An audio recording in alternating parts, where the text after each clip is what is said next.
effective immediately in a letter he sent to President Donald Trump on Wednesday. In the letter, Sessions said he was departing as head of the Department of Justice at the request of the president. Trump said Sessions' chief of staff, Matthew Whitaker, would take over as acting attorney general. Trump tweeted, "We thank Attorney General Jeff Sessions for his service and wish him well. A replacement will be nominated at a later date." Sessions took the oath of office as Trump's first attorney general on February 8, 2017. The two butted heads when shortly after Sessions recused himself from overseeing the Russia investigation of special counsel Robert Mueller. His recusal came after it was revealed he did not disclose a meeting with former Russian ambassador Sergei Kislyak during his confirmation hearings. Trump said he never would have nominated Sessions to be attorney general if he knew he was going to recuse himself. Zencash is now Horizon. Horizon is a privacy platform built on zero-knowledge technology with a decentralized secure node architecture. The Horizon platform enables real-life uses beyond currency, including the ability to privately chat with other people. Soon, Horizon will enable you to publish information and go anywhere on the web, all with complete privacy. Horizon, bringing privacy to life. Learn more at horizon.global. HORIZEN.global. Reuters reports with their party set to control the U.S. House of Representatives after Tuesday's congressional elections, Democrats are already looking to halt the Trump administration's efforts to collect citizenship data during the 2020 U.S. Census. The decision to ask respondents to the census whether they are American citizens has drawn scorn since it was announced in March by U.S. Commerce Secretary Wilbur Ross, including from House Democrats who have made futile calls to subpoena Ross earlier this year over his motives. One of those lawmakers, Representative Elijah Cummings, told Reuters on Wednesday he plans to renew calls for investigation. The Maryland Democrat is in line to chair the House Oversight Committee, the legislature's primary investigative arm. He said Democrats were stonewalled by Republicans in previous efforts to investigate the citizenship question. Ross had said citizenship data is needed to better enforce federal laws prohibiting race-based voter discrimination, but critics say he wants to repress census participation in Democratic-leaning parts of the country. Political scientists and researchers, including from the U.S. Census Bureau itself, had said the question will likely frighten immigrants into refusing to fill out the census forms, which could cost their communities crucial political representation and federal aid. 18 U.S. states and 15 cities have sued to have the question removed, calling it unconstitutional. Representative Carolyn Maloney from New York is meanwhile working on draft legislation that would give the Census Bureau recourse if the count proves inaccurate. A congressional staffer familiar with the draft said the bill would allow the U.S. Census Bureau to request funding to redo the census if a postmortem analysis reveals flawed data. This has been FPP Radio News, online at fppradio.com. Hundreds of exasperated Americans confirmed Thursday that, for fuck's sake, the article they just clicked on is actually a stupid video. I clicked on the story thinking I'd be in and out of there in 30 seconds, but then that little buffering thing popped up and I was like, here we go. Quickly hitting the mute button after being disoriented by a loud blast of noise from some stupid ad for Hotels.com. Many of the deceived then scanned the webpage for some corresponding write-up so that they could simply read in peace, but reports indicated that would just be too convenient, wouldn't it? Look, I don't want to watch a report or interview or panel discussion or whatever the hell this is. I just want to skim an article real quick and move on with my day. This is bullshit. After seriously considering hitting the back button on their browsers, sources say the majority of readers decided to just let the video play out. You know what? I'll watch the thing, and I'll probably watch the next video that automatically loads afterwards. Me. This is the Onion News Network.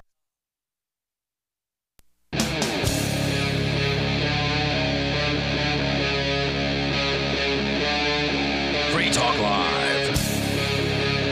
This is Free Talk Live. We'll give you the toll-free call-in lines here momentarily, and that will be how you can call in and join us and bring up whatever is on your mind.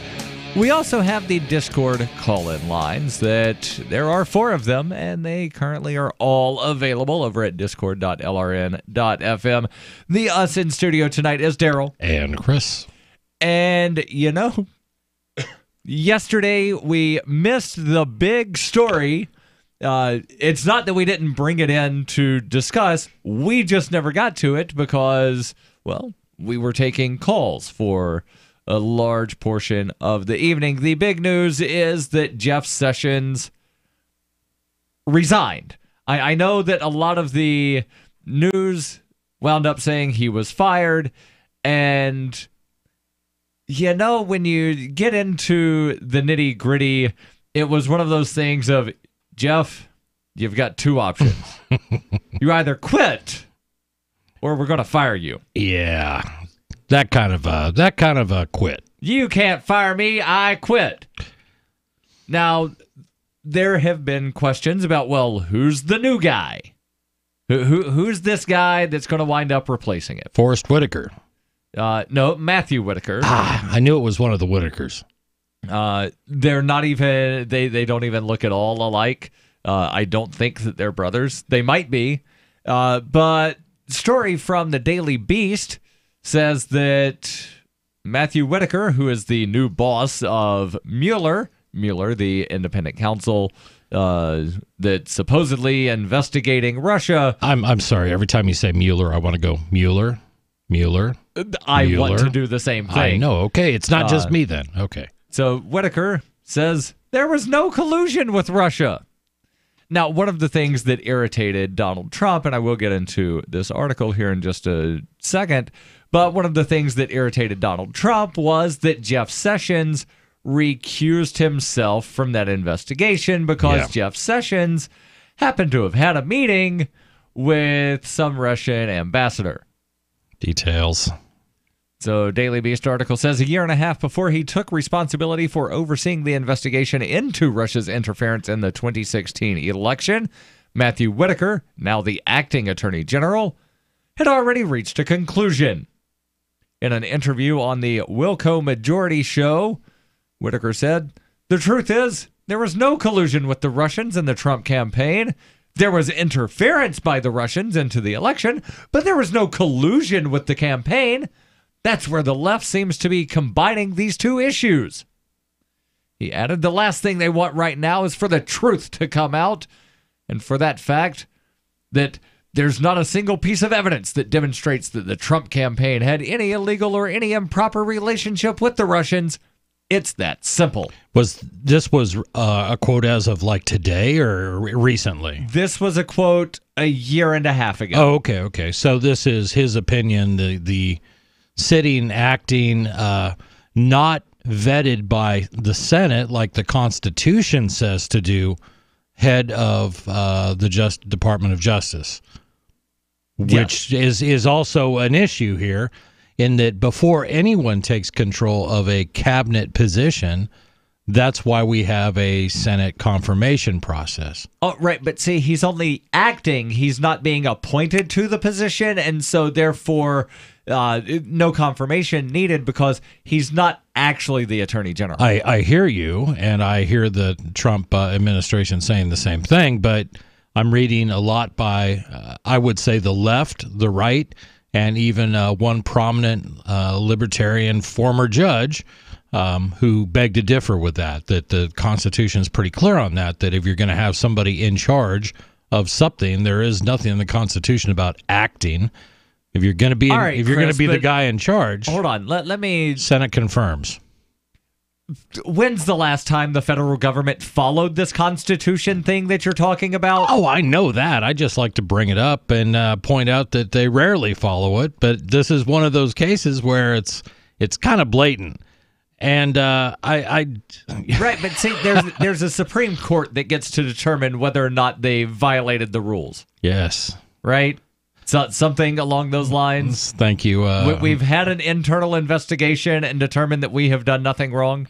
It is, and thank you, Madison. God, why Marbury versus Madison. Marbury versus Madison for that. So if anybody's wondering why Supreme Courts judge whether rules or laws are constitutional or not, you need to Google Marbury v. Madison, and that will explain to you the logic of how the federal government gave itself, the Supreme Court gave itself basically power over the rest of the federal government. I guess, ironically enough, Marbury versus Madison had to do with some kind of presidential appointment to something. Right. So it all sort of like loops around full circle here. Welcome back. Just like welcome back, Cotter. Go ahead. So continuing on, again, Whitaker made the statement a year and a half ago saying that there was no collusion with Russia, there's no evidence, blah, blah, blah, blah, blah. Daily Beast says what Whitaker was basing his declaration on is, however, unclear. Special counsel Robert Mueller's investigation into the matter was just 3 months old at the time, and it has, and remains, a lockbox when it comes to its findings. But Whitaker no longer is merely just offering his analysis on the matter. On Wednesday, he became the top law enforcement officer in the country, and with it, was given effective control of the Mueller probe. His critics, and there are many, fear he will use his leverage to either curtail or fully end the investigation. And they've pointed to comments, like the one made on the Wilco Majority Show, as evidence that he not only brings a clear bias to the post, but has predetermined the outcome of the investigation he is now in charge of. There are numerous other comments as well. Less than 2 years ago, Whitaker was a former federal prosecutor and twice failed political candidate in charge of a small conservative government watchdog group with only a handful of employees. But for conservative media audiences, he's quite familiar. Over the past 3 years, he's used his position as the executive director of conservative government watchdog group Foundation for Accountability and Civic Trust, or FACT, as an opportunity to become the right-leaning political pundit, penning opinion pieces in USA Today and the Washington Examiner, and appearing regularly across conservative talk radio shows and cable news. The majority of Whitaker's media appearances, focused on the promotion of one argument. Here's the argument. Liberals in government are working to undermine Americans in a variety of troubling and unproven ways. But aren't the conservatives really doing the same thing, only they're guising their undermining as promoting America or something? Or something, yeah. But that's... We need tariffs and a wall and all of these other things that the horrible governments from, like the 1980s that we were fighting against during the Cold War. We need to emulate Russia to prevent from becoming Russia. Yeah, that's exactly it. I know I wasn't very old when Ronald Reagan was, ending his presidency, but I do clearly remember he said something along the lines of, and I think I have this quote exactly, Mr. Gorbachev, tear down this wall? Wasn't that the statement? I always thought it was tear down that wall, but I could be wrong. This wall, that wall. Everybody knew what wall he was talking about. Right. He was clearly talking about the Berlin Wall. Tear this thing down. Right. It is preventing the free flow of human migration. Yes. But now we have Republicans, supposedly conservatives, that are holding signs saying, build the wall. Which is it? Tear down the wall or build the wall? That's a good question. It depends on your era. And there was that era back then, but it was mostly Democrats leading the charge to tighten the restrictions on immigration, particularly from Mexico. That was a big deal. And, I'm old enough. I was around then, and I remember that stuff. And it's times change, and the political winds, they change. And they're going to change. Conservative no longer means conservative. It means we're not liberal, and liberal just means we're not conservative. Right. And the only thing with a solid foundation, I think, is libertarianism. Maybe communism. I was going to say. Your calls and thoughts welcome. This is Free Talk Live. Ike was such a sweet, lovable animal, and people would want to pet him, and they'd come up, and they'd get close to him, and it would be this instant, oh! My dad didn't want to touch him. It's like, ooh, get the stinky dog away from me. Even after we'd give her a bath, she would still stink. Very stinky, both bad breath and bad gas. I asked the vet, and he said some dogs are just stinky. Does your dog itch, scratch, stink, or shed like crazy? Come to Dinovite for help. DINOVITE.com. The omega-3 fatty acids. Flaxseed, zinc, alfalfa. The digestive enzymes that are cooked out of regular dog food. The ingredients convinced me that it was definitely worth trying. After about a week, he started smelling normal. My husband and I were really kind of astonished. Dinovite is nutrition. 859-428-1000. DINOVITE.com. Are you a cryptocurrency advocate? The Crypto Tip is the ideal outreach tool to help new people discover cryptocurrency. It's a printable business card-sized tip that you can give to service providers, preferably in addition to a good cash tip. When the server scans the QR code, it'll bring up an explanation of cryptocurrency, how to install a wallet, and allow them to claim the tip. If they don't claim the crypto, you get your tip refunded to you after a time period you specify. Plus, if they do claim the tip, you get an email alert. Create as many tips as you want at cryptotip.org. That's cryptotip.org. The Bitcoin.com wallet is a simple and powerful full-featured wallet that allows you to send and receive Bitcoin, BTC, and Bitcoin Cash, BCH, with anyone, anywhere in the world. It supports both single and multi-signature wallets and is available in multiple languages. The Bitcoin.com wallet is available on Windows, Linux, Mac, Android, and iOS devices. Use the Bitcoin.com wallet to buy, send, store, and receive both Bitcoin, BTC, and Bitcoin Cash, BCH. Learn more at wallet.bitcoin.com. That's wallet.bitcoin.com.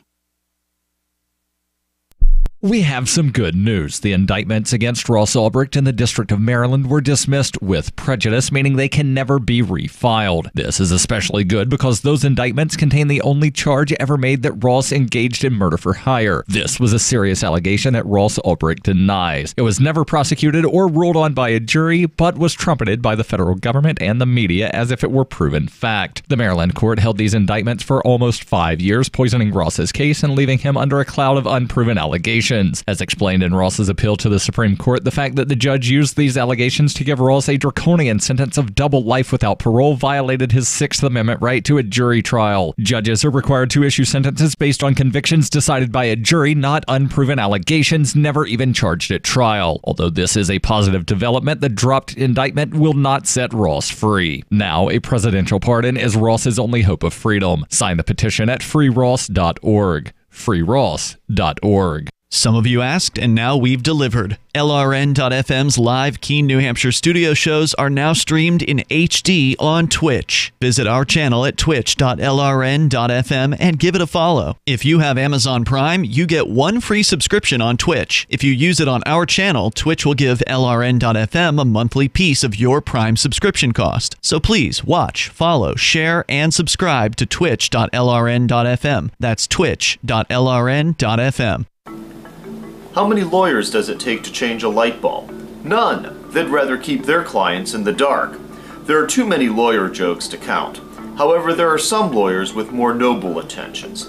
At the Institute for Justice, we bring the light to our clients. We are a non-profit public interest law firm with clear values and principles. At IJ, we fight for those whose most basic rights are denied by the government.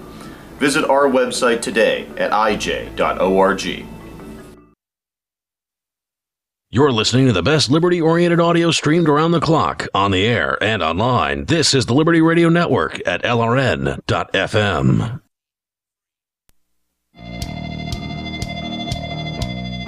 This is Free Talk Live. 855-450-FREE. That's 855-450-3733. That is how you can call in and join us and bring up whatever is on your mind. Us in studio tonight is Darryl, Jackie, and Chris. And Jackie, thank you for joining in. We'll get back into this story about Matthew Whitaker, the new acting Attorney General. He could also be the attacking Attorney General. Right. Matthew, we don't really know a lot about this guy. We know he's not Forrest. Yes. We've been clear on that, he right? Is not Forrest Whitaker. Not Forrest Whitaker. Yes. So if anybody tells you that Forrest Whitaker is now the acting Attorney General, you look at them with that Forrest Whitaker eye. That's fake news. Yes. That's fake news. But first, I want to tell you about Freedom's Phoenix. It's a liberty-oriented news aggregation site. They bring you the newest, freshest stories and perspectives on current events from those who value liberty. freedomsphoenix.com. Their daily dispatch is the best way to stay up to date on science, technology, historical findings, liberty news, government overspending, and the rise of the police state. Freedoms with an S, Phoenix.com, freedomsphoenix.com. So jumping back into the article here about the Daily Beast, about who is this Matthew Whitaker guy. Apparently a couple of years ago, he, 3 months into the Mueller investigation into whether or not there was collusion with Russia between the Trump administration or the Trump campaign and the Russian government. He said, yeah, there's no evidence. Well, he wasn't part of the investigation team. He just basically, was being a partisan mouthpiece, right? No evidence. Daily Beast article says before joining the DOJ, Whitaker was one of the biggest critics of Mueller's probes, dubbing it political and criticizing its mere existence in numerous media appearances. During interviews with right-wing radio hosts over the last 2 years, Whitaker admonished Deputy Attorney General Rod Rosenstein for appointing Mueller last year, characterizing the probe as a drain on department resources and suggesting the special counsel's allies were leaking information designed to make him look productive and on top of things. What, Rod Rosenstein, that rings a bell. What is his position again? Deputy Attorney General. Deputy Attorney General. So, like, if the Attorney General were to quit, let's just call that Attorney General Jeff Sessions, in this example. Yes. If he were to quit, then who exactly would be the Attorney General? It should Rod be the Rosenstein, deputy, but because, I think reasons, he was vetted by the Senate, too. Yeah, see, you keep going back to, they've got rules in place, but they never follow their rules, Chris. I know, Darryl. Except for when it benefits them to follow the I know, rules. but I do like to point this stuff out, that Rod Rosenstein was vetted whether Trump likes the guy or not. And I don't think he does like Rod Rosenstein. I don't think Trump likes anybody other than Donald Trump. Donald Trump loves people who love Donald Trump. I mean, he really does. And if they show him respect, he loves them. They're great. If they are nice to him, he loves them. They're great. And by respect here, you mean they treat him like he's the authority and the greatest thing ever, not they treat him with basic human decency. Correct. So that's my own, armchair psychological profile of our president. Whitaker expressed sympathy for former National Security Advisor Michael Flynn, who pled guilty as part of Mueller's investigation. And in one interview last year, Whitaker said that, quote, the real Russian ties were with Hillary Clinton. Prior to becoming a legal pundit, Whitaker worked as a U.S. attorney in the George W. Bush administration. After that, he ran a series of businesses and an unsuccessful primary bid in 2014 for the Iowa Senate. Whitaker was also on the advisory board of a patent company that ripped off its customers for millions of dollars. When he became the head of FACT in 2014, his media presence truly began to grow. He used to post to rack up countless, or rather, he used that post to rack up countless talk radio hits across the country, attacking Democrats.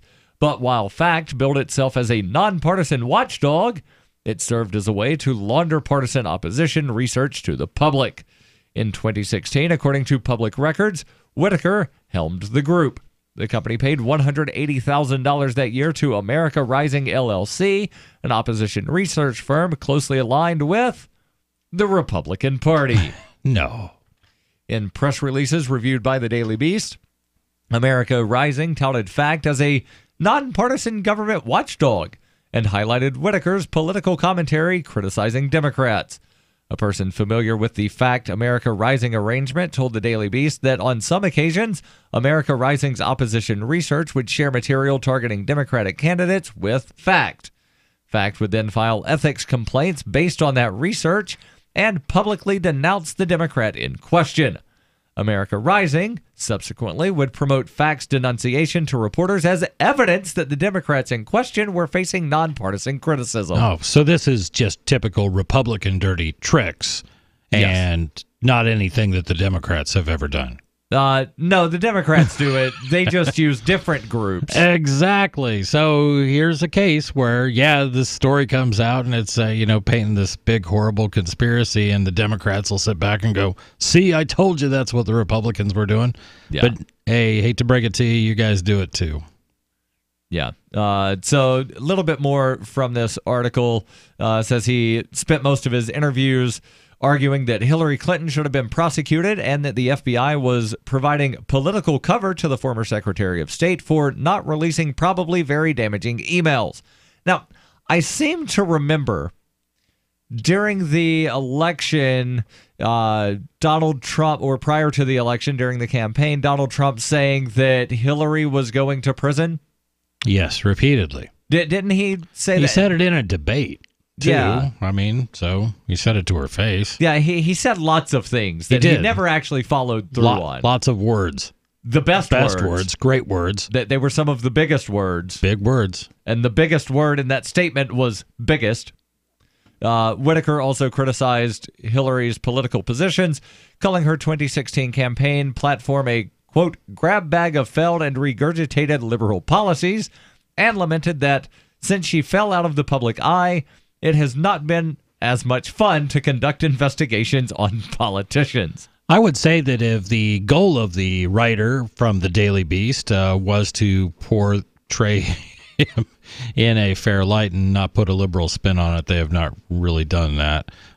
This seems like pretty much just a piece to lay it out there. This guy is as evil as Jeff Sessions. I guess that's the goal, right? Probably. Daily Beast is and also, a relatively left-wing but also to publication. Point out that, hey, this guy that's supposedly the top law enforcement officer in the country and overseeing the Mueller investigation, right, has already determined that the Mueller investigation is a waste of time and they're not going to find anything. And then found a bunch of radio stations that would put him on, and TV shows and talk shows, and repeated that over and over and over for years. So he does not look like the most neutral party here. One would think he may consider recusing himself. Oh, like Jeff Sessions did. That Why not? That annoyed Donald Trump and caused Trump to ask Sessions to resign. See where I'm going with that? Your calls and thoughts welcome. 855-450-FREE. 855-450-3733. This is Free Talk Live. Your calls and thoughts about whatever is on your mind. Hunters, anglers, campers, and survivalists. Get back to nature. Expand your horizons with the highest quality, most versatile, unique slingshots and sling bows on the market at slingbow.com. Slingbow products are compact and models start from just $17.98. They're perfect for your bug out bag or storing in your vehicle. Give yourself and your loved ones the excitement and tradition of Slingbow, a new frontier in archery and truly modern twist on this primitive survival tool. Feel the thrill only at slingbow.com. Mother's Milk, a miracle elixir. GodSaidManSaid.com. Hauntings, dead spirits, and ghosts. Noah's Ark, fact or fiction. GodSaidManSaid.com. Sex superbug. Kiss panic attacks goodbye. Unlock your Holy Ghost pharmacy. GodSaidManSaid.com. Y chromosome Adam and mtDNA Eve. 21 signs of doomsday in the chip. Hours of text and streaming audio. GodSaidManSaid.com. Is spreading the message of liberty, cryptocurrency, and peace around the globe worth $2 per month to you? As you may already know, in addition to our internet feed, LRN.FM broadcasts on free-to-air satellite across North and Central America, as well as Sub-Saharan Africa. And we've been available on satellite for free 24/7 since 2010. The LRN.FM free-to-air satellite signal is reaching some of the most oppressive regimes in the world, and there's no doubt our ideas are making an impact. You can learn more about the channel's impact by watching the 3-minute video at fund.lrn.fm. If you'd like to help free minds globally with our ideas of liberty, cryptocurrency, and peace, you can donate as little as $2 per month via fund.lrn.fm. You can help us continue and expand our satellite broadcast to multiple continents. Visit fund.lrn.fm today, and thank you for your help. Don't forget to share the link on social media. That's fund.lrn.fm. Radio is the most personal of mediums. I exist right now in your head. If you listen to Free Talk Live regularly, you know me. Free Talk Live is on more than 160 radio stations around the U.S. and has been downloaded on every continent around the world. Hundreds of thousands of listeners with ad packages from $600 a month to $6,000 a month. Imagine what we can do for your business, project, website, or idea. Email me, mark@freetalklive.com. So you've heard all 3 hours of the latest episode of Free Talk Live, and you're still hungry for liberty-oriented audio content? Did you know that we have another 24/7 audio stream at LRN.FM? The Liberty Radio Network airs the latest episodes of some of the best liberty-oriented podcasts on the internet around the clock. In addition to recorded content, you'll also hear live shows like Free Talk Live, originating from our Keene, New Hampshire studio. So listen anytime at LRN.FM. That's LRN.FM. Like many young inner-city students, Chicago area high school sophomore Brandy Perkins struggles every day to motivate her teachers. The frustrated 16-year-old talked to Onion reporters this morning to discuss the challenges she faces in reaching out to her underperforming educators. Connecting with the teachers gets harder and harder every year. We all come in every morning eager to learn, but most of the teachers just seem completely uninterested in education. One of my teachers, Miss Manley, has been particularly hard to work with. She was quiet at first, but she showed some potential. I thought maybe she just needed a little time to come out of her shell, but as the weeks went by, she just sat there listlessly at her desk, never talking or participating. It just makes you feel so helpless. For more on this story, check this week's Onion Review. This is the Onion News Network. Do you love Twitter? Make sure you favorite the LRN.FM Twitter account so you can receive our tweets at twitter.lrn.fm. That's twitter.lrn.fm.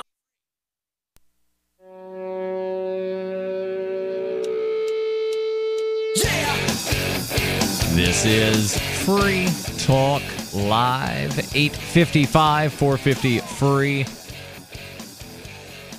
855-450-3733. That's how you can call in and join us. Or there's also the Discord. You can go over there and chat with other users. A couple of hosts are in there on regular occasions. Discord.lrn.fm. And there's also some call-in lines on the Discord. Now, you do need to have the full app. You can't use, like the embedded thing in the browser. Yep. Has to be the full app either on your computer or your cell phone to be able to make the telephone calls. And if you're doing that, use headphones because we don't want echoes. And also, when you do use the call-in lines, be sure to change your nickname to Leroy Jenkins so we know it's a real call. Yeah, you could do that. Yeah. Definitely. That's what it works for me. And speaking of calls, let's go to the phones. We've got Brian calling in from Las Vegas. Brian, you're on Free Talk Live with Darryl, Jackie, and Chris. Go ahead with your thoughts. Hey, thanks for answering my call.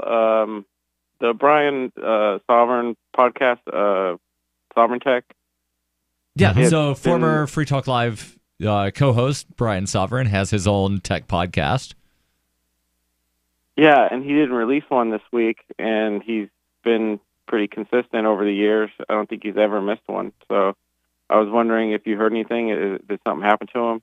I have not heard anything. I know normally if he's going to be late, I happen to listen to his show. Yeah, we're still here with you, Brian. Wow. I happen to listen to his show, and I know normally if he's going to be late, he'll post something on Patreon or some kind of social media. He'll release something saying it's going to be late. I've not heard anything, so hopefully he's okay. And Brian just dropped the line. Thank you for the call. But yeah, I haven't heard anything either. Yeah, not sure why he would think that we would necessarily know what any particular podcaster is doing. Although it is open calls. You can call about any topic. It is. That was a good example of any topic. Sovereign Tech is carried, as far as I am aware, it's still carried on the Liberty Radio Network. Correct. And so are we. Like, we're the flagship show of LRN.FM. So I guess it makes sense that he would think that we might know something, but yeah, unfortunately. I got nothing. Yeah, got nothing. Let's go to Sarah calling in from New Mexico. Sarah, you're on Free Talk Live. Go ahead with your thought. Am I on? You are. You are on, Sarah. Go ahead with your thought. Awfully early for you tonight, too, Sarah. Well, Okay, well, but what happened to the other guy? I don't know. There was a big silence, so I'm on. Okay. Yes, you are on the radio. You are. Okay. So you know something? I was wondering, since the Democrats are the majority now in the House of Representatives. Mm-hmm. Yep. And I'm wondering. I'm convinced that they are in support of the universal basic income.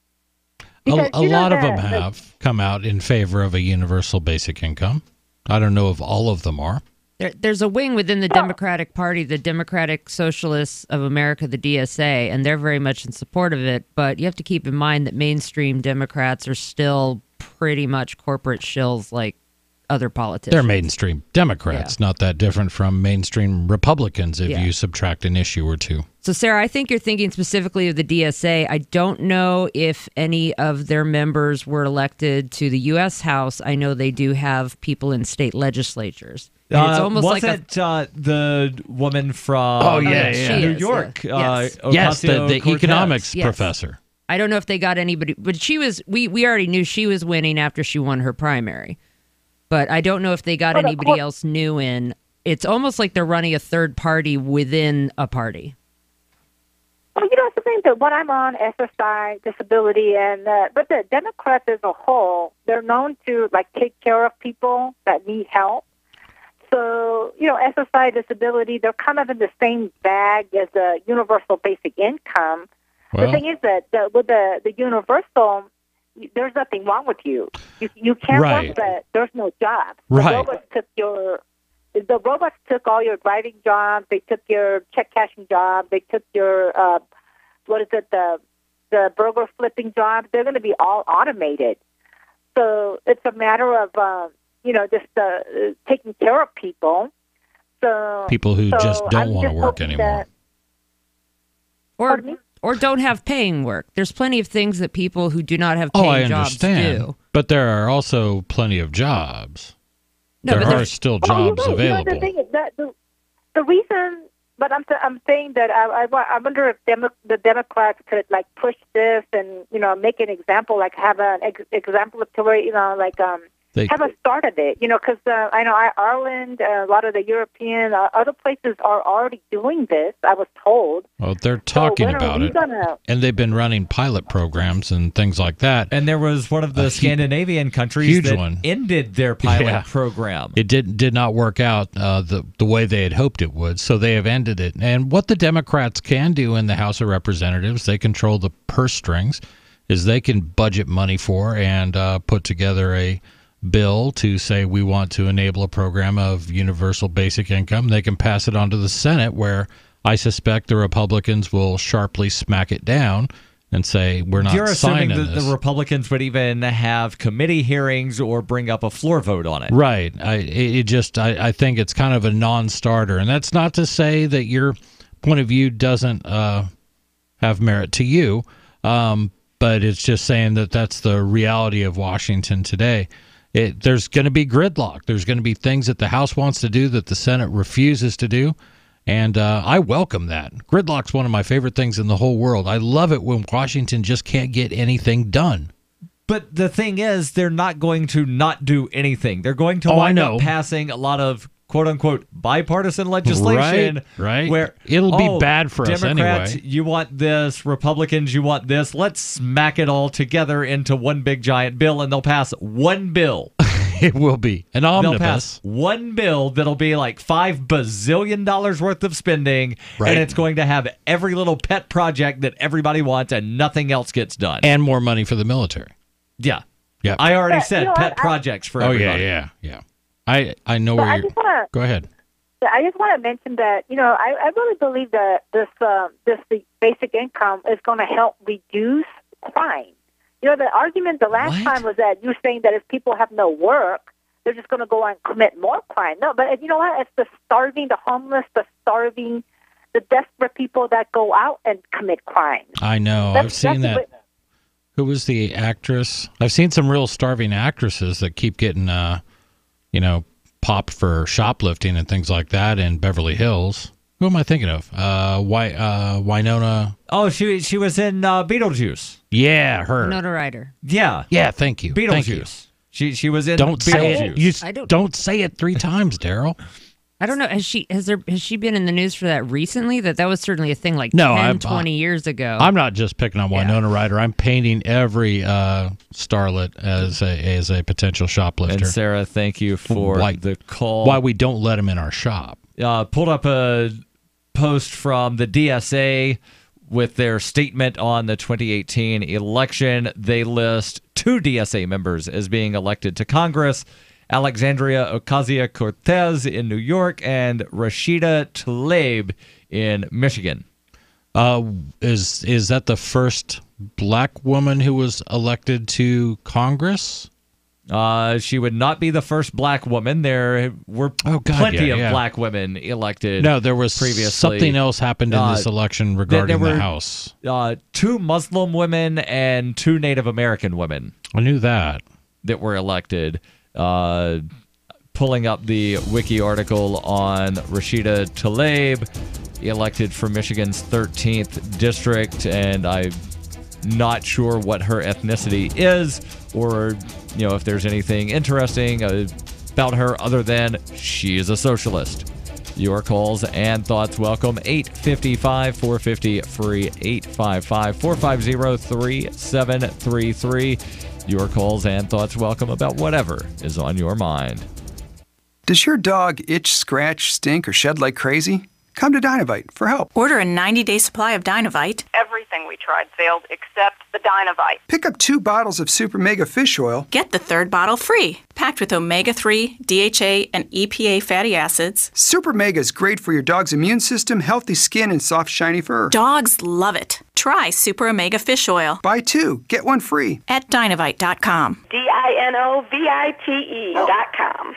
Are you a cryptocurrency advocate? The Crypto Tip is the ideal outreach tool to help new people discover cryptocurrency. It's a printable business card-sized tip that you can give to service providers, preferably in addition to a good cash tip. When the server scans the QR code, it'll bring up an explanation of cryptocurrency, how to install a wallet, and allow them to claim the tip. If they don't claim the crypto, you get your tip refunded to you after a time period you specify. Plus, if they do claim the tip, you get an email alert. Create as many tips as you want at cryptotip.org. That's cryptotip.org. Hearing a lot about CBD these days? Yes, but which CBD products can you trust? Which website can provide proper education about CBD along with high-quality products? The answer? CBDonly.com. CBD, or cannabidiol, is one of hundreds of compounds found in the cannabis plant and one that contains a variety of medicinal benefits. Many doctors are starting to recommend CBD to their patients as an alternative or supplement to some pharmaceutical medications. CBD is becoming widely known to relieve pain, inflammation, and anxiety. Unlike THC that is found in the plant, CBD does not have psychoactive effects. In other words, it does not give the effect of being high.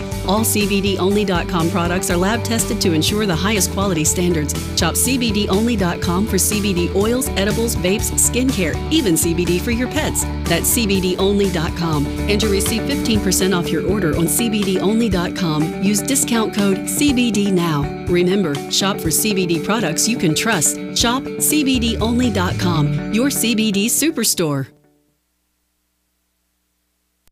Since time began, tyrants have taken aim at personal liberties. Now there's a movie that aims back. The government has no more right to tell us what to put in our bodies than they have to take our guns or tell us what books we can read. 6 drug police were eaten by bears while raiding a marijuana farm. On your knees, you dirty hippie! Jesus. On your knees! What's the problem, officer? Today, many cops who enforce pot laws do so only because it provides them with cushy jobs, good benefits, and a chance to push people around. I was an undercover narcotics officer. The drug war is nothing but a farce. The Second Amendment says you gotta keep you and your gat intact. Guns and Weed, The Road to Freedom. A film by Michael W. Dean and Nima Vadadi. DVD available now at gunsandweed.com or on Amazon. That's gunsandweed.com. Makes the perfect gift. Remember, that's gunsandweed.com. LRN.FM is proud to announce our official listening apps for Android and iOS devices. Now you can easily tune into our streams anywhere, anytime on your smartphone or tablet. Just visit apps.lrn.fm or search for LRN.FM in the Android or Apple app stores.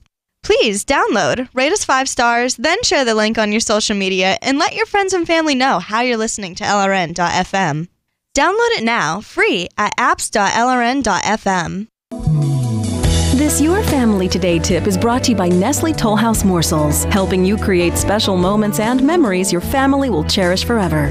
Visit us at tollhouse.com. You may bake for birthdays and holidays, but why stop there? Sweeten up the rest of the year by designating monthly dessert days. Treat your family to one of their favorites or surprise them with something new. Either way, you'll create a tradition everyone will love. For more tips like these, visit us at parenthood.com/yourfamilytoday. You can put the Liberty Radio Network on the air in your area. Visit broadcast.lrn.fm to learn how. Broadcast.lrn.fm.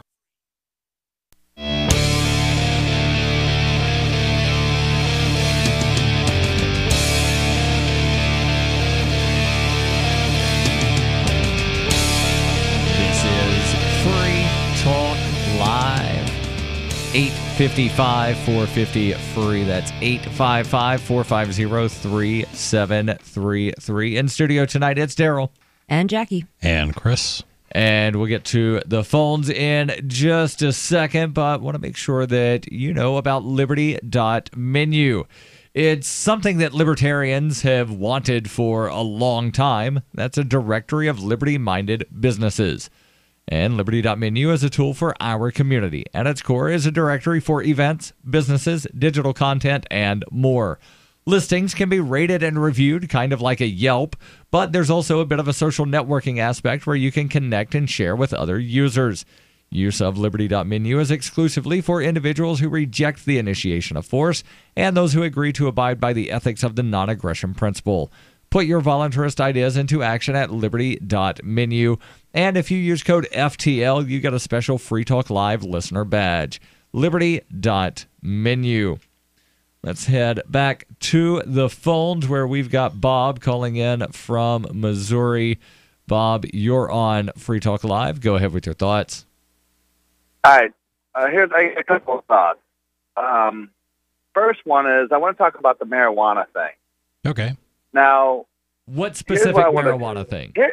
Here's how everybody wants to get the marijuana passed. We want to legalize marijuana. Yes or no?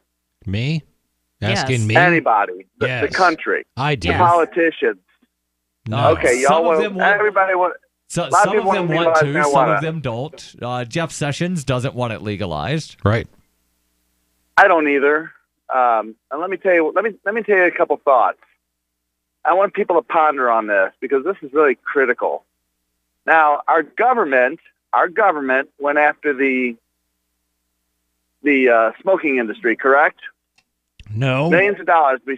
We didn't. We quit smoking. We quit making people smoke in public places. No, you can't smoke everywhere. The politicians still make tons of money off of tobacco companies. Okay, it's not really going after them. They've allowed them. If they will continue to pay, they will continue to be in existence.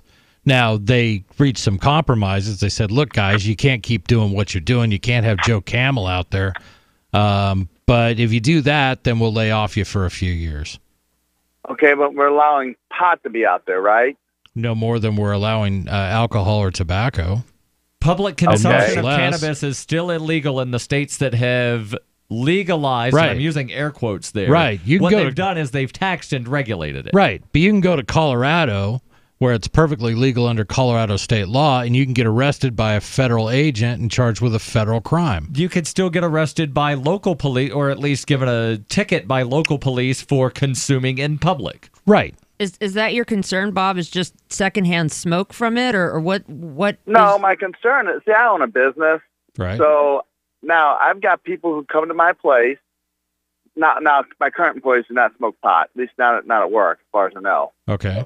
But I got a business. Now we've got Mothers Against Drunk Drivers, right? Right. So now we want to legalize marijuana and make it this even worse. We want to make this worse. We've already got drunk drivers driving around. Now we're going to have people who are high driving around. The difference is stoned people know that they're not in a situation to drive, so they sit on the couch. Yeah, and another thing is you're assuming that these numbers are going to spike. Like all of a sudden, because people 21 or over in every state that it's been passed, I think, full legalization of any of them done 18 and older. I don't believe so. I hate to break it to you, Bob, but every day you get on the road with a bunch of stoned people, and you get on the road with a bunch of drunk people, and you get on the road with people on heroin. And all kinds of prescription medicines that weren't prescribed to them. Right. Things that were prescribed to them where one of the side effects is drowsiness, but, I can make it home in 30 minutes before it kicks in. Right. And then they get stuck in a traffic jam, and it's an hour later. Right. I guess that's what I'm saying. The government's out basically telling you, hey, this is all okay. Hey, let's throw some pot out there.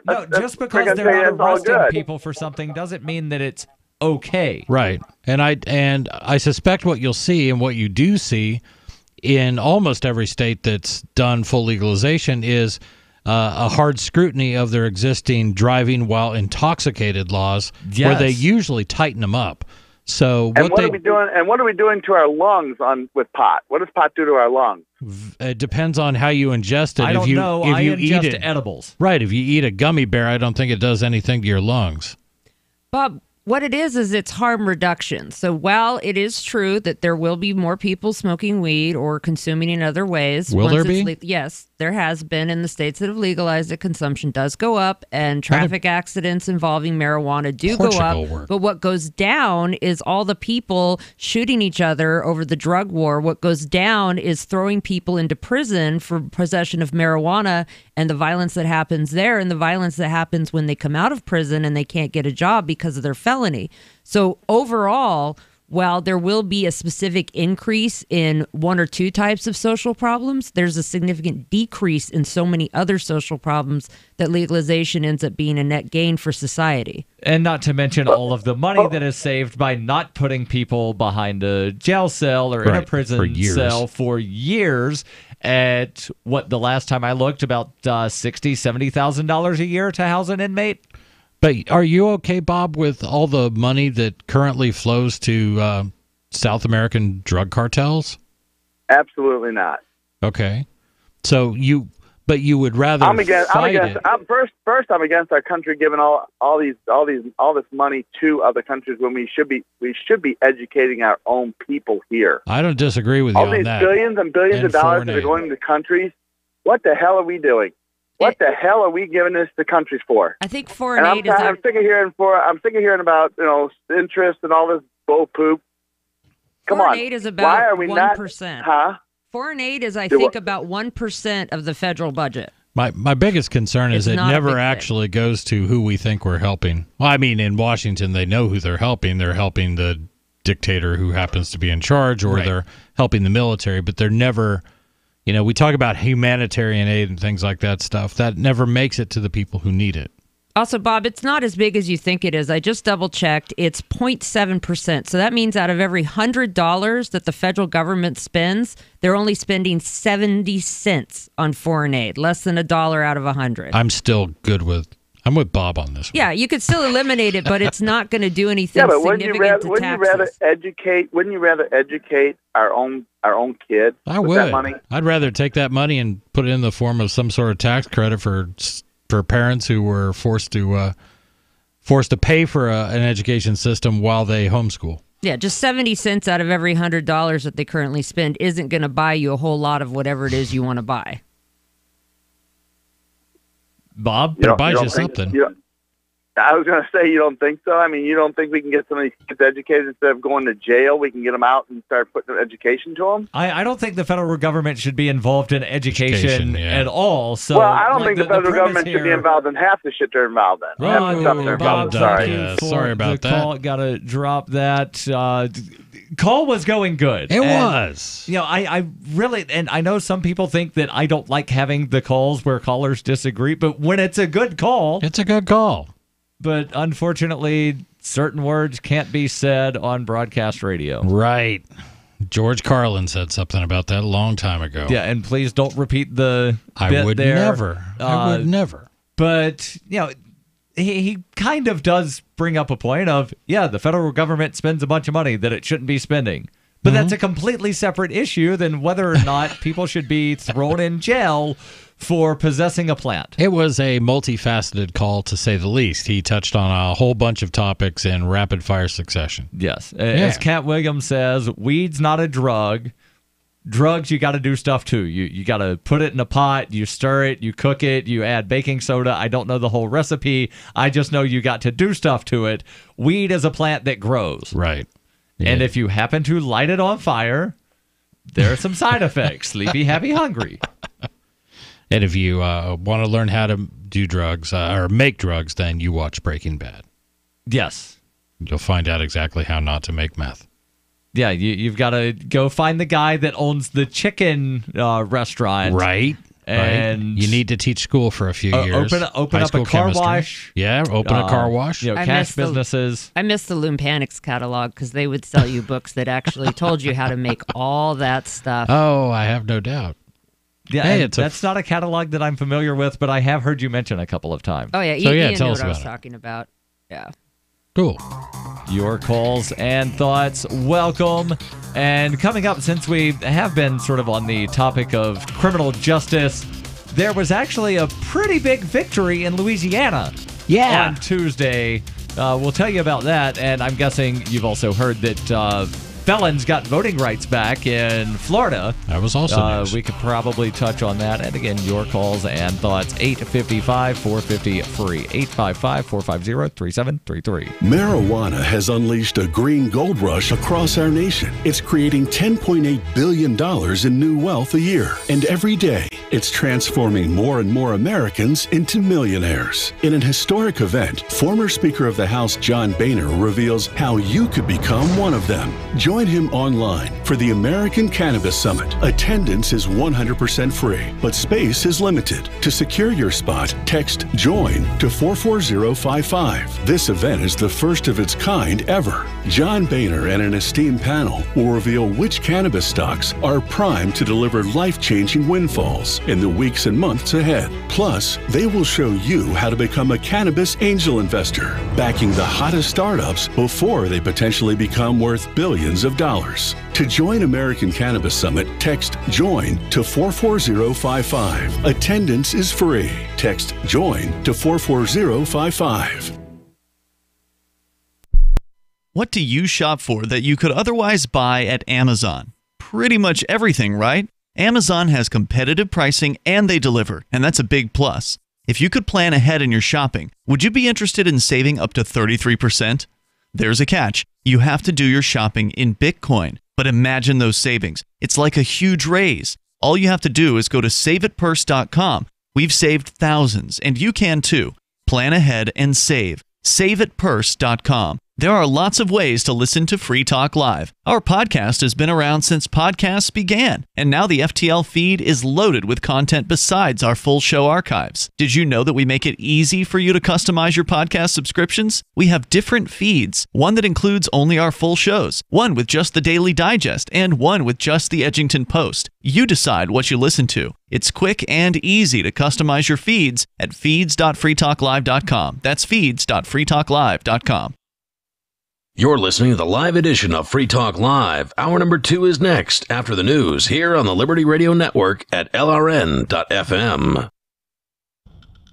From Keene in the Shire, the Liberty Media capital of the world, this is Darryl W. Perry, host of FPP Radio News for Thursday, November 8th, 2018. Silver is trading at $14.49 per ounce. Gold is valued at $1,224 per ounce. Zen is trading at $15, and the average price of Bitcoin is $6,502. Antiwar.com reports U.S.-backed forces loyal to Saudi and UAE governments continue to attack the main Yemen port of Hodeidah on Wednesday. While the city itself remains unbreached, ground troops have seized the main road leading into the city, even more tightly restricting flow to and from it. The Saudi-led naval blockade has put Yemen, which relies on food imports for over 90% of its food, on the brink of a major famine. Hodeidah is the major import site for food and the last port under the control of the Houthi movement. If the port falls, there will be no way to get food to almost the entire northern part of the country. Houthis are using snipers to keep ground troops from entering the main port area after weeks of offensives. In recent days, they've also started tire fires to try to obscure visibility of the port in an attempt to make it harder for Saudi warships to target the city. Amid growing international calls to stop threatening the vital port, the leader of the Houthis issued a statement calling U.S. calls for a ceasefire hypocritical, given U.S.-backed forces have dramatically escalated their attacks since the call, and U.S. support for those forces has not slowed. In 1999, Darryl W. Perry began a search for traditional values, which led him down a path to the ideas of liberty. He tells the story in A Rebel's Journey, My Path to Liberty. Of the book, Dr. Brian Sovereign says, "Sometimes it's funny, and sometimes I think it's crazy, but it's always authentic." Find A Rebel's Journey, My Path to Liberty by Darryl W. Perry on Facebook, read reviews on Amazon, ask for A Rebel's Journey wherever books are sold, or visit arebelsjourney.com.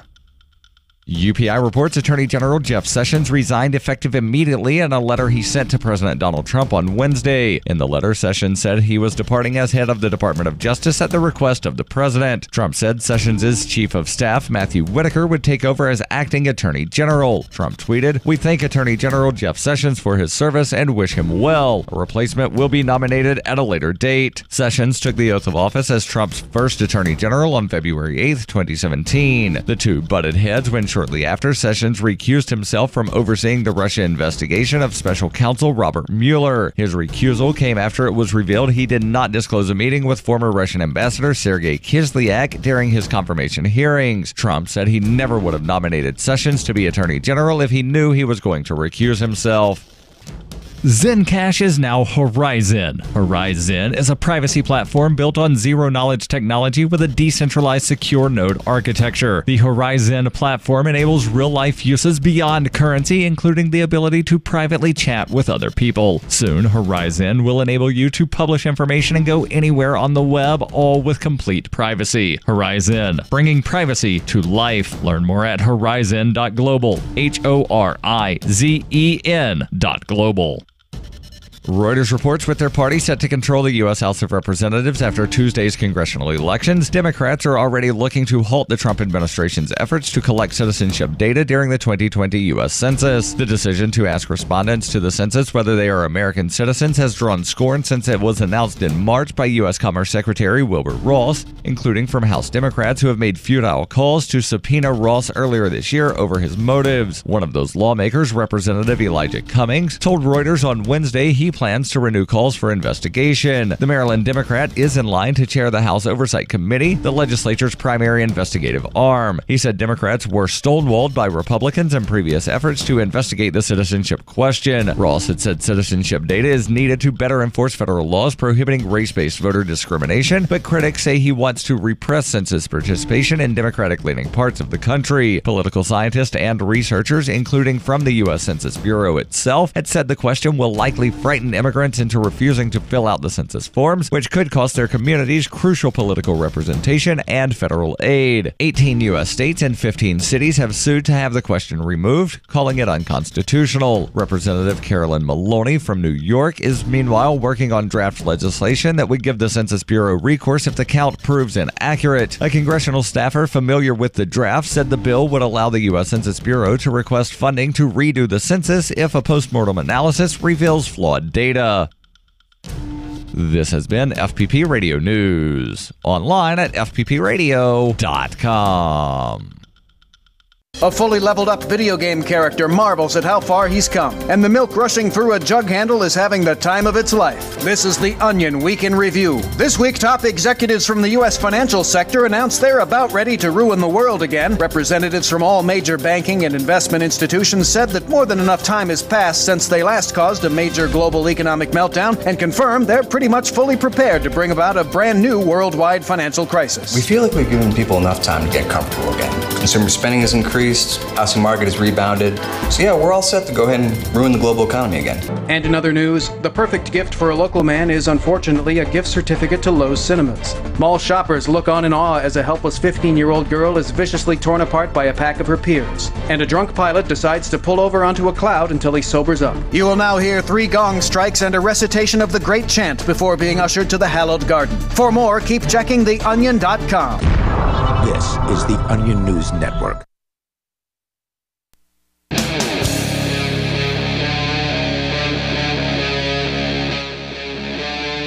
Free Talk Live.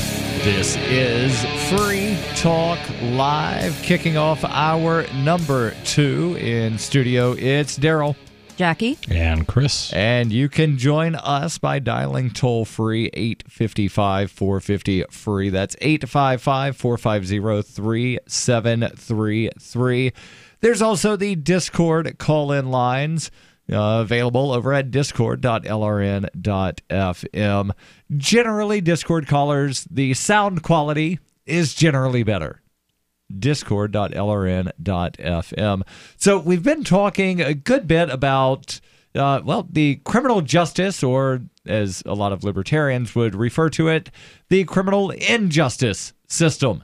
And there was actually a pretty big victory on Tuesday in Louisiana, of all places, where voters wound up overwhelmingly repealing split juries. Yeah, this was one that I wasn't following. Darryl brought it up, so I dug up a quick story. But let's get through a little bit of this, and then I think we can talk about the sort of the background and things like that. This comes to us from Vox. Headline: Louisiana votes to eliminate Jim Crow jury law with Amendment 2.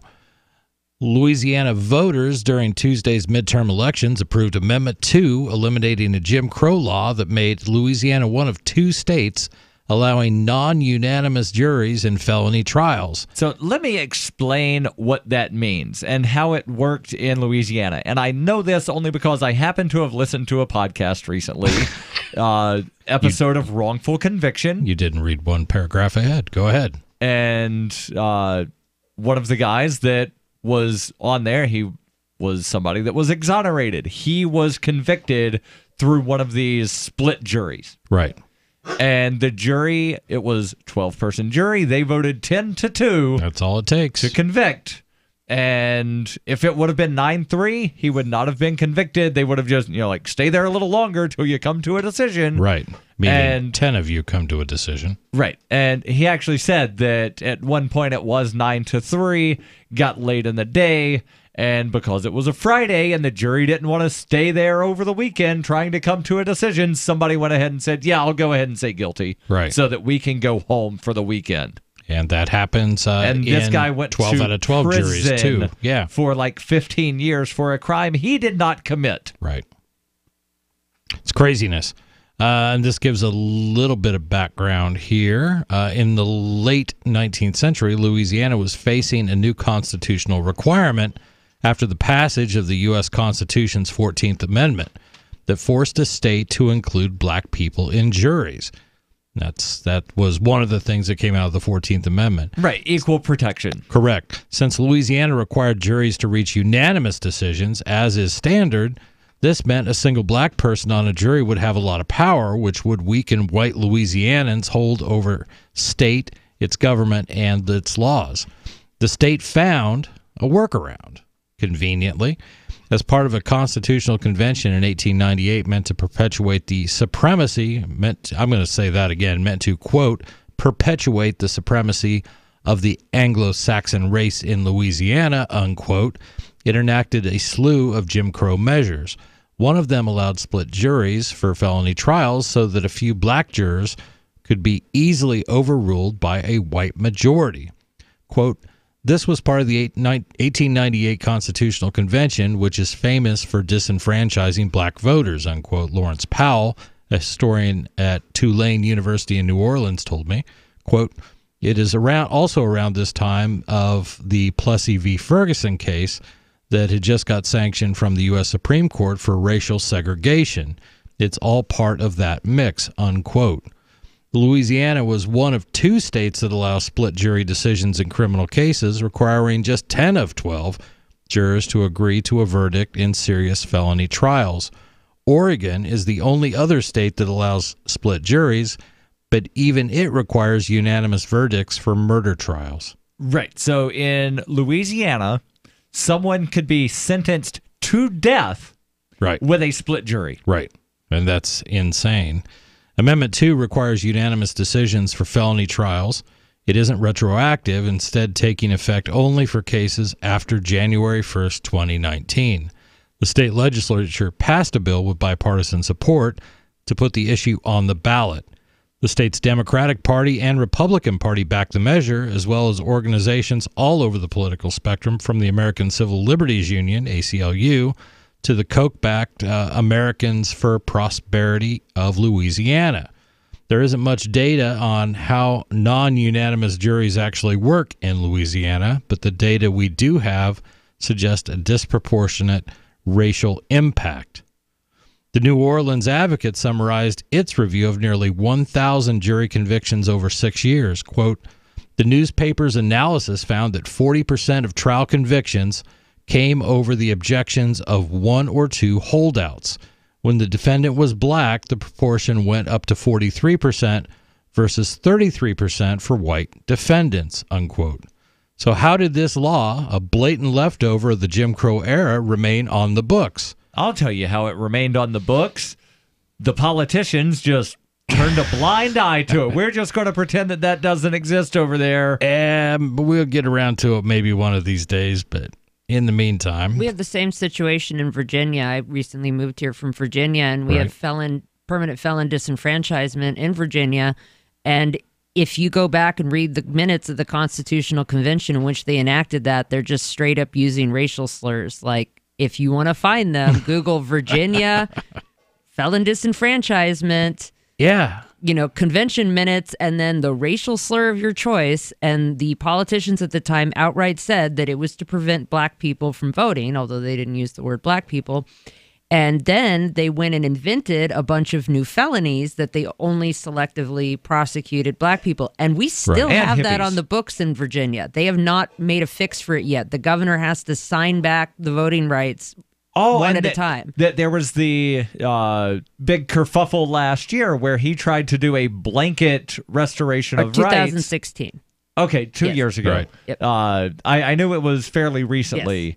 And he came under fire and was told, no, you can't do a blanket thing. And he was like, all right, get my printer ready and bring me a box of pens. And he just had to go through one at a time signing but people these things. Still have to individually petition. And, you know, the legislature has been working on it, but they have not gotten a fix through last I checked. And that's a holdover. It was explicitly put into place to prevent black people from having any political power in Virginia. So you think we're over this. It's been 100 years, but no.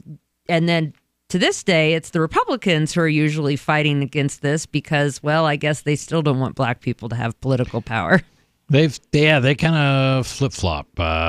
Republicans a lot of them were original abolitionists back in the 1800s abolitionist and wanting the slaves to be equal to the free white man are not necessarily the same thing, because even Abraham Lincoln, the great abolitionist, wound up saying, use that term loosely.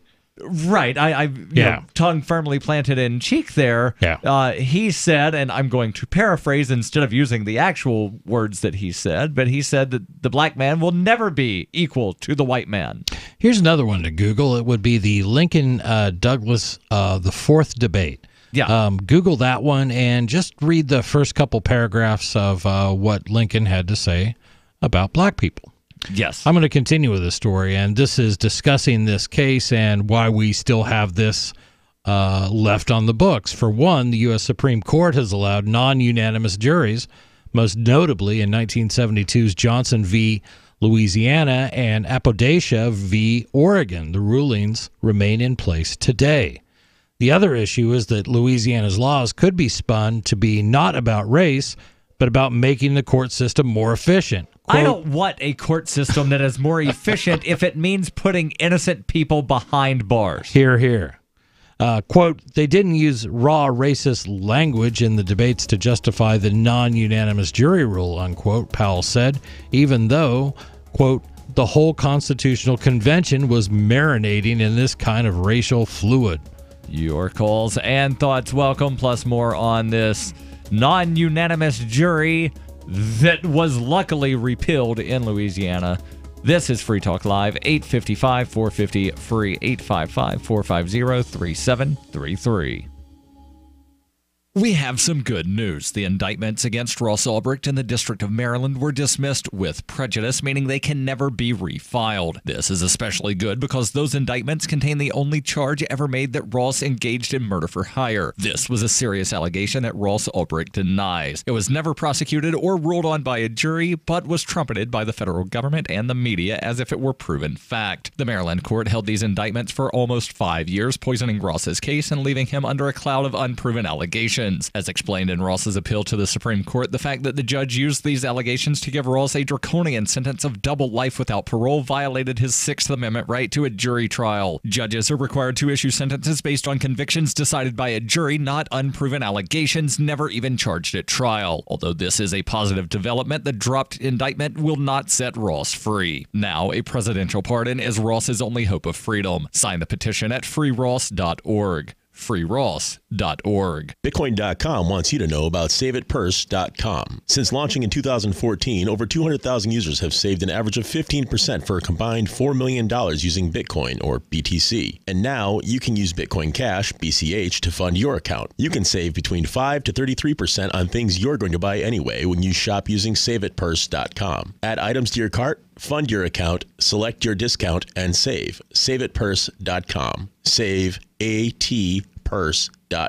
Your property and your family are precious. Protect them with Blink. Blink motion-activated HD cameras are wire-free, set up fast, and their batteries last up to 2 years. And Blink's live feed option lets you monitor what's happening in your home anytime, anywhere. No contracts, no subscriptions, and Blink works with Alexa. You can get 3 Blink cameras for way less than the other guys, plus an extra 15% off. Visit blinkprotect.com/FTL. blinkprotect.com/FTL. Blink is an Amazon company.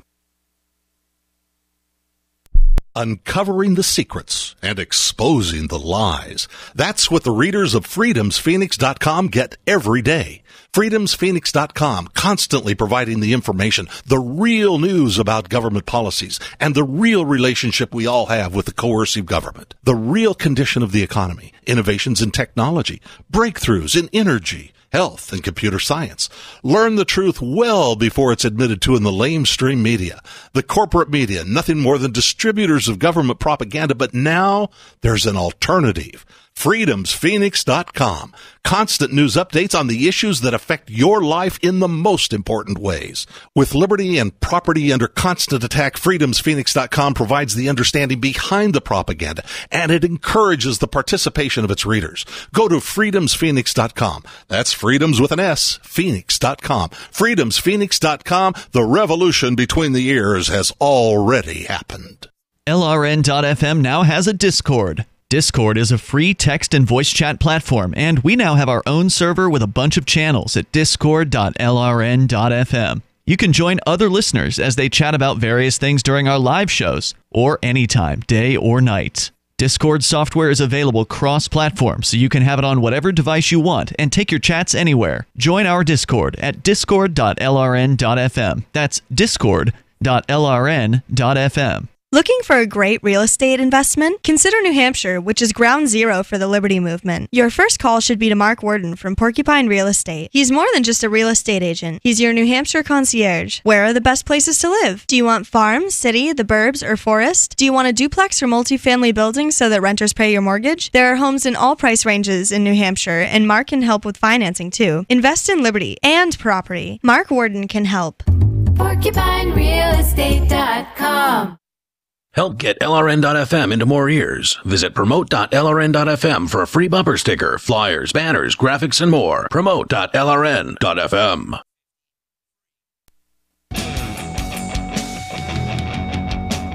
This is Free Talk Live, 855-450-FREE. That's 855-450-3733. Your calls and thoughts. Welcome about whatever is on your mind, and you can join us. And the us in studio is Darryl, Jackie, and Chris. And Bitcoin.com is delighted to announce their latest partnership with the gift card specialist at eGifter. With many of the world's leading brands on their roster, it's now easier than ever to get the gift card of your favorite brands with Bitcoin Cash, BCH. To get started, just follow these simple steps. Visit giftcards.bitcoin.com. Pick the gift card you want. Be sure to check that the gift card that you purchase is available in your country. Follow the instructions on screen and make your payment using Bitcoin Cash, BCH. Sit tight and your gift card will be delivered to you as soon as it's ready. That's giftcards.bitcoin.com. And they've got a huge selection, hundreds of them. Applebee's, Domino's, Home Depot, Uber, Hotels.com, Nike, just to name a few. Wow. Yeah, it's a huge selection. Giftcards.bitcoin.com. So we've been talking about the success in Louisiana on Tuesday, where voters overwhelmingly approved Amendment 2, which eliminates the non-unanimous juries that exist currently until the end of this year, exist in Louisiana. And also in, Chris, your home state of Oregon. Only the difference is in Oregon, a unanimous verdict is required for murder trials. Yeah. And that's something as an Oregonian I was completely unaware of. I had no idea that was in place. Of course, you were never convicted 10-2 of a traffic violation in Oregon? No. All my traffic violations were unanimous. But it is an interesting story, and there's just a couple more paragraphs here. And but as let's actually back up a little bit and give these statistics again, where the New Orleans Advocate reviewed nearly 1,000 jury convictions, not just jury trials, but jury convictions over 6 years. And we know that the vast majority of things that go to a jury wind up with a conviction. But of nearly 1,000 jury convictions, the newspaper analysis found that 40% of trial convictions came over the objection of one or two holdouts. So 40% had these non-unanimous jury convictions. Right. When the defendant was black, 43% of the convictions had one or two people saying not guilty. When the defendant was white, it was 33%. Yeah, and not to disparage the entire country, but I think in a lot of, virtually across the country, black people tend to be convicted more often than white people. Yes. That's not to say that there's the black people are any more prone to do it. I'm just saying juries are more prone to convict and a black guy. Juries are also more prone to convict someone that sits at the defendant table in a prison suit. Yeah. So if somebody can't afford to pay their pretrial bail, or if they're held without bail pending trial, conviction rate goes up significantly. And there's actually one crime in which we have a outside check on, which would be drug use, because the CDC also collects its own drug use statistics outside of law enforcement, and they find that blacks and whites use drugs at the same rates, but black people are convicted of drug possession at much, much higher rates. Yes. So if there is a racial bias in the justice system for that crime, why would we expect it to be any different for other crimes? That's a really good point. Yeah. This article continues. This is emblematic of how systemic racism works in America. Because policies seem racially neutral at face value, they slide under the radar, even if in reality they result in racially disparate outcomes. There are all sorts of policies that we know have racially uneven outcomes. Drug laws, traffic laws, voter ID requirements. But because they don't explicitly invoke race, their supporters can argue that racism isn't their intent. Now, one thing here, we talked about Colorado in the last hour. Yep. And the percentage of people that are cited for possession, or rather consumption of cannabis in public, or possession with the intent to distribute without being a licensed whatever it is, overwhelmingly minorities. Really interesting. And these are not the only examples of this. I mean, we've gone through a lot here in New Hampshire trying to get constitutional carry, and before the law basically, and there are a lot of states, persons. You had to be a suitable person in the eyes of your local law enforcement. And that law has a history going back to the early 20th century as a way for them to sort out, make sure that the Irish and Italians weren't getting guns. Yes. That was really what it was. And there's a long history of that. And fortunately, we finally got it to the point where you don't need to get a proof.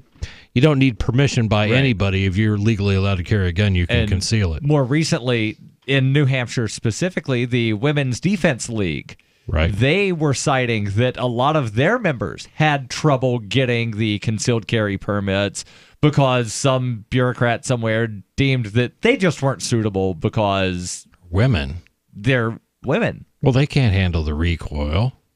Yeah. Yeah. I think women would have more reason for carry than men would. They have in my eyes, they have every right to carry regardless. And I think you're right. I mean, women, I hate the thought. And that's when the gun grabbers, particularly on college campuses and things like that, where you got boisterous beer sodden frat bros and parties. There's an element of rape that occurs, and I don't think I'm breaking any new story there with that one. But then to turn to the women and say, but there's no way we're going to let you defend yourself. Right. Yeah, it's insane. I'm a feminist, and I consider the ability to carry guns, like handguns, not just rifles, but handgun rights, to be as essential to feminism and women's liberation as birth control. I would love to hear you promote that throughout the feminist community, because there are a lot of them that it's like a penis extension. It's one of those things that, he has to carry a gun just because he's insecure about everything else. Therefore, I thought that's why he drove be the big four-wheel drive thing with like the 80-inch tires. That's a myth. Guys with things lacking drive Corvettes. Everybody knows that, Darryl. Ah, yeah. Darryl drives a why not bicycle, both? so you can extrapolate from that. I was just thinking about like when you put like a playing card in your bike to get it to go click, click, click, click, click, click, as you go down the road. Right, there you go. Eventually, though, the reality of how laws work on the ground catches up with the laws themselves. We've seen that over the past few years as criminal justice reformers have called for an end to the war on drugs, mass incarceration, and police brutality, citing racial disparities in the criminal justice system. Even in a very conservative state like Louisiana, the reality of systemic racism seems harder to avoid, and that may have led voters to eliminate the remnants of Jim Crow.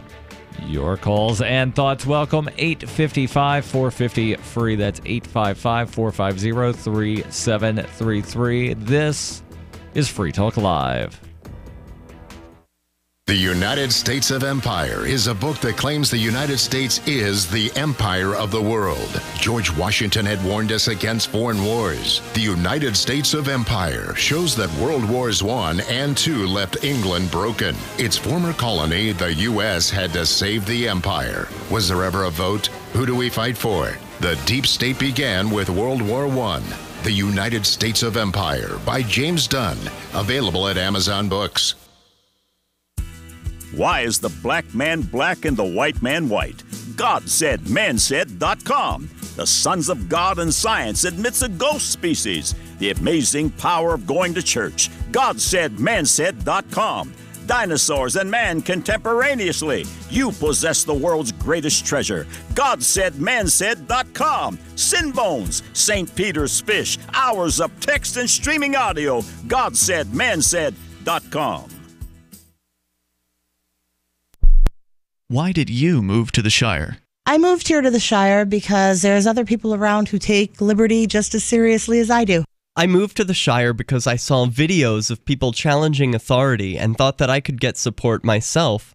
It called to me, like, do this, right now. I wanted to be around people like me who got it, and once I got here, I knew there was nowhere else that I wanted to be. I've always wanted to change the world. So I moved to the Shire to join people who were actually working towards doing the same thing. The people here are awesome, loving, and positive. It was for the adventure and for the feeling of something important is happening here. And I just wanted to come to sort of be part of that. Visit ShireSociety.com to read and sign the Shire Society Declaration and learn the reasons why, if you love liberty, you should immigrate to the Shire. Plus, connect with others via the forum at ShireSociety.com. That's ShireSociety.com. Are you tired of governments murdering people around the world? Stop using their money. There is an alternative. Bitcoin is a stateless, free market, non-political currency. Bitcoin cannot be inflated or controlled by any government. By using their money, you're helping the state. Stop doing it. You have an incredible alternative available now. Learn it, use it, spread it. Get started with Bitcoin at Bitcoin.com. That's Bitcoin.com. The LRN.FM social media channels have been revamped. We've eliminated Facebook and focused on other platforms like Twitter and Mastodon, the decentralized alternative to Twitter. On our accounts, you'll find posts from multiple LRN.FM show hosts together in one place. Follow us on Twitter at twitter.lrn.fm, or better yet, move to the decentralized Mastodon social media platform at toot.lrn.fm, toot.lrn.fm. I think you'll like it. So the protection of life, liberty, and property is what the Free State Project is all about. But it's an effort to move 20,000 people who understand. It's about demonstrating to the entire country that, yeah, we can have a free market, a truly free market. Making it just a freer, great place to live. It's the world's largest voluntarist libertarian community, and it's only getting bigger. That's amazing, to be able to move to a place where other people passionately believe in being free and independent. What the Free State Project is managing to do, though, is to put their money where their mouth is. Physically getting up across the country and saying, let's go someplace and let's demonstrate the power of these ideas. There's a lot of kind of philosophy that surrounds liberty. There's a lot of thinking about it and talking about it. But here in New Hampshire, people are doing it. 101 Reasons Liberty Lives in New Hampshire, a documentary by Free State Project Early Movers. Watch it free at 101reasonsfilm.com. 101reasonsfilm.com. Some of our live shows are streamed in HD on Twitch. Please follow and share at twitch.lrn.fm. That's twitch.lrn.fm.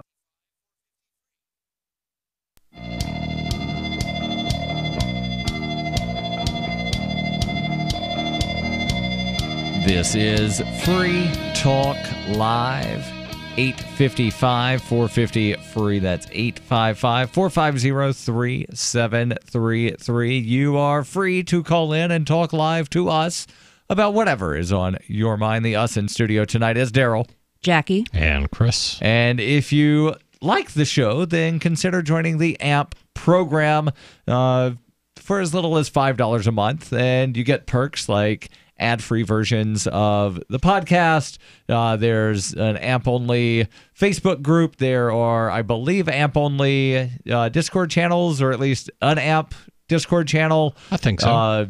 Several other perks. And we want to thank C and J Bartholomew, who are gold amplifiers. We've been going for the last couple of months and thanking amplifiers. And tonight we are thanking C and J Bartholomew for being amplifiers. They're at the gold level, which I believe is $10 per month. Again, $5 is what we ask, and some people go above and beyond that, and we are thankful that they do. You can learn more at amp.freetalklive.com. That's AMP, amp.freetalklive.com. So we've been talking about basically the criminal injustice system and the success in Louisiana. On Tuesday, there were not a lot of successes that libertarians could look at and say that was a win for freedom. But in Louisiana, that definitely was a win for freedom, eliminating the non-unanimous jury. And Florida's voters wound up also passing something that I personally believe is a win for freedom, assuming that you think that voting rights is something that should exist. I realize that, there's the split among the hardcore libertarian / anarchist, where some people would say nobody should be allowed to vote because just even looking in the direction of a ballot is violence, right? Because you're enforcing your will upon other people. But acknowledging that we have a system in which decisions on certain things are made as a big giant group, don't you think that everybody in that big giant group should have a say? I saw a great meme. It was just basically, the top, it's some libertarian shouting, "Voting is violence," and right below it has a picture of like Ron Swanson sprinting, and it says, "Pot legalization's on the ballot." When certain topics come up, it sort of brings those people out, and well, maybe this time. So, well, what? You thought that was violence? I think voting rights is similar to marriage equality in that libertarians believe that the state shouldn't be involved in people's marriage contracts to begin with, but if it's going to be, then it should extend that right to all couples and not just heterosexual couples. So with voting rights, even if you disagree that we should, have a system in which, the majority can vote to decide what happens for everybody, as long as people are going to be voting, then all American citizens should have that right. And I personally don't think felons should ever have their rights taken away to begin with in terms of voting rights. So having it restored to some felons is definitely a step in the right direction. Right. Story here from Reason.com. Florida voters approved a ballot measure Tuesday night that will restore voting rights to an estimated 1.4 million people with felony records in the critical swing state. Amendment 4 passed by 64% and would re-enfranchise all felons in the state, save those convicted of murder or sex offenses. The amendment was supported by progressive groups, civil liberties organizations, conservative groups aligned with the Koch brothers, and a bevy of celebrities. It also received a groundswell of grassroots support from ex-offenders and their families, who say those who paid their debt to society should be returned to full citizenship. Desmond Meade, president of the Florida Rights Restoration Coalition, told a room of overjoyed supporters, some of them teary-eyed, "We have returned." Drake's "Started from the Bottom" blared over the sound system. Meade continued, "This was a campaign about inclusion. Those numbers represented what happens when we come together along the lines of humanity and reach each other where we're at. That's what happens when we're able to transcend partisan politics and bickering, when we're able to transcend racial anxieties and discourse, when we're able to come together as God's children." Florida was one of 4 states that imposes a lifetime ban on voting rights for people with felony records. The 2 remaining states are Iowa and Kentucky. Virginia has a similar provision, but the last governors have used their executive power to restore voting rights to those affected.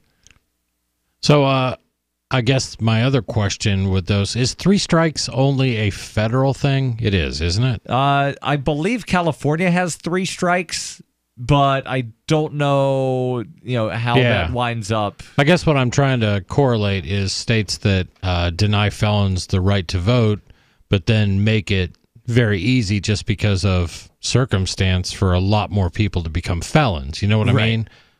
3 strikes rules, I mean, it's a horrible thing because there's no scale to it. Right, and there are some states, like New Hampshire, where as long as you are serving your sentence for a felony, you are unable to vote. But as soon as all of your sentence has passed, you've paid your debt to society. And that includes, let's say you've got 5 years of probation after 2 years in jail and 5 years suspended on 2 years good behavior. Blah, blah, blah. You've got to have all of the stuff behind you to where no more parole, no more probation, no more good time hanging over your head. Right. Let's go to the Discord where we've got Gene the Christian Anarchist calling in. Gene, you're on Free Talk Live. Go ahead with your thoughts. Hello, y'all. How are you? Although I hate the criminal justice system, I just got back from a good movie and I wanted to share that. We went to see the movie about Queen. Oh, great. And, Bohemian Rhapsody. Bohemian Rhapsody. It was a very excellent movie. And, you know, we've heard a bunch of nonsense about the gay people saying that they didn't cover his sexuality, but they covered it quite a bit in that movie. I'm wondering how you could dodge it. Yeah. Yeah, I don't really know what that was all about, but it was an excellent movie. Of course, I was a young man when Queen was performing, and they were always an excellent band. I think the movie was done very well, and the Malik guy, although he comes from the fame of Mr. Robot, he really, I think he really nailed that performance. Nice. Have you guys seen it? I have not yet. It's one of those, I just don't get the time to go see many movies at all, but if I were to pick one, that'd be the one I'd want to see. Queen, interestingly enough for me, it was my second to last concert before I went into the military. And I thought it was going to be my last concert, but I remember they did "We Will Rock You," and that was played so much. Like when I was going into the military, it was sort of one of those songs that you were like, "Yeah, it's a good song, but I really wish they'd kind of skip this one because we've heard it a million times lately." But they played it really, really fast. So "We Will Rock You" was much. If you Google "We Will Rock You" fast version, it was actually a version that they had talked about putting on another album, but it completely changes the feel of the song entirely. So there's not this slow stomp, stomp, clap? Yeah, it's kind of quick and fast, and they kind of mow through it, but it changes the song completely. So if you're interested in a Queen song that you've heard but you haven't heard, check that one out. It's kind of cool. I'll have to do that. But anyway, I just thought I'd do a movie review tonight instead of the usual complaining about the Goonerman Goon Squad. Gene, thanks, I man. can do that too. I know you do can. that for a living. Yep. Thank you, Gene, for the call. Your calls and thoughts welcome. 855-450-FREE. That's 855-450-3733. This is Free Talk Live. Are you a cryptocurrency advocate? The Crypto Tip is the ideal outreach tool to help new people discover cryptocurrency. It's a printable business card-sized tip that you can give to service providers, preferably in addition to a good cash tip. When the server scans the QR code, it'll bring up an explanation of cryptocurrency, how to install a wallet, and allow them to claim the tip. If they don't claim the crypto, you get your tip refunded to you after a time period you specify. Plus, if they do claim the tip, you get an email alert. Create as many tips as you want at cryptotip.org. That's cryptotip.org. Do you operate a retail business and are looking for a solution for point-of-sale cryptocurrency acceptance?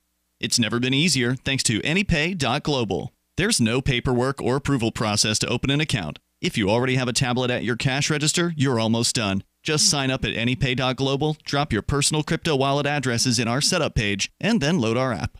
That's it. You're accepting cryptocurrency like Bitcoin and Dash at your store. Get started now at AnyPay.global. That's AnyPay.global. Water is the single most important thing your body needs, so you want to be sure it's the purest for you and your family. For over 14 years, thousands have depended on Berkey Clean Water. The Berkey guy has you covered at home, work, and on the go. With water filtration systems of every size for every budget. Now GCN listeners receive 10% off ceramic filter systems using code GCN at GoBerkey.com or call 877-886-3653. GoBerkey.com.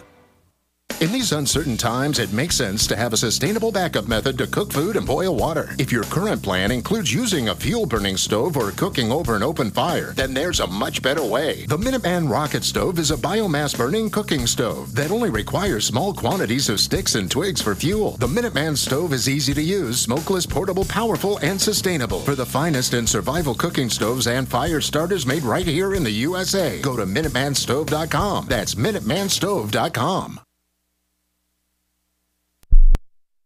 Never, ever send a follow-up email asking, "Did you get my email?" Email 101. If it didn't bounce back undeliverable, it got where you sent it. And avoid transmedia pestering, like calling to ask, did you get my email? Or emailing to say, I left you a voicemail. If your emails and voicemails aren't being acknowledged, your problem isn't technology, it's technique. Is your message concise and understandable? Have you boiled it down to seem as relevant as possible to the recipient? In other words, is it the opposite of spam or junk mail? All of this really matters if you're a job seeker. But even if you're not, with money and attention so scarce now, effective communication skills have never been more important. For more tips, hit survivalspeech.com. I'm Holland Cook. Did you know we've taken our LRN.FM telephone listen line to a new level with the LRN.FM audio on demand line? Now you can call 712-770-8447 anytime and listen to LRN.FM's live feed. And you can listen to a bunch of our original shows on demand. Long distance fees may apply. Just dial 712-770-8447 and choose from the menu. 712-770-8447. I love My Magic Mud. I drink a lot of coffee. I had stains on my teeth. Then I found My Magic Mud, and I was told it would remove stains. So I paid attention when I brushed the first time. My Magic Mud is black tooth powder, and the difference it made in my teeth in one application was noticeable. With 4, my teeth were as white as you normal folks out there. Please go to mymagicmud.com and buy a jar. There's 150 applications for $25. You can use Bitcoin, mymagicmud.com. Love what we do? Please help support our international satellite channels at patreon.lrn.fm. That's patreon.lrn.fm.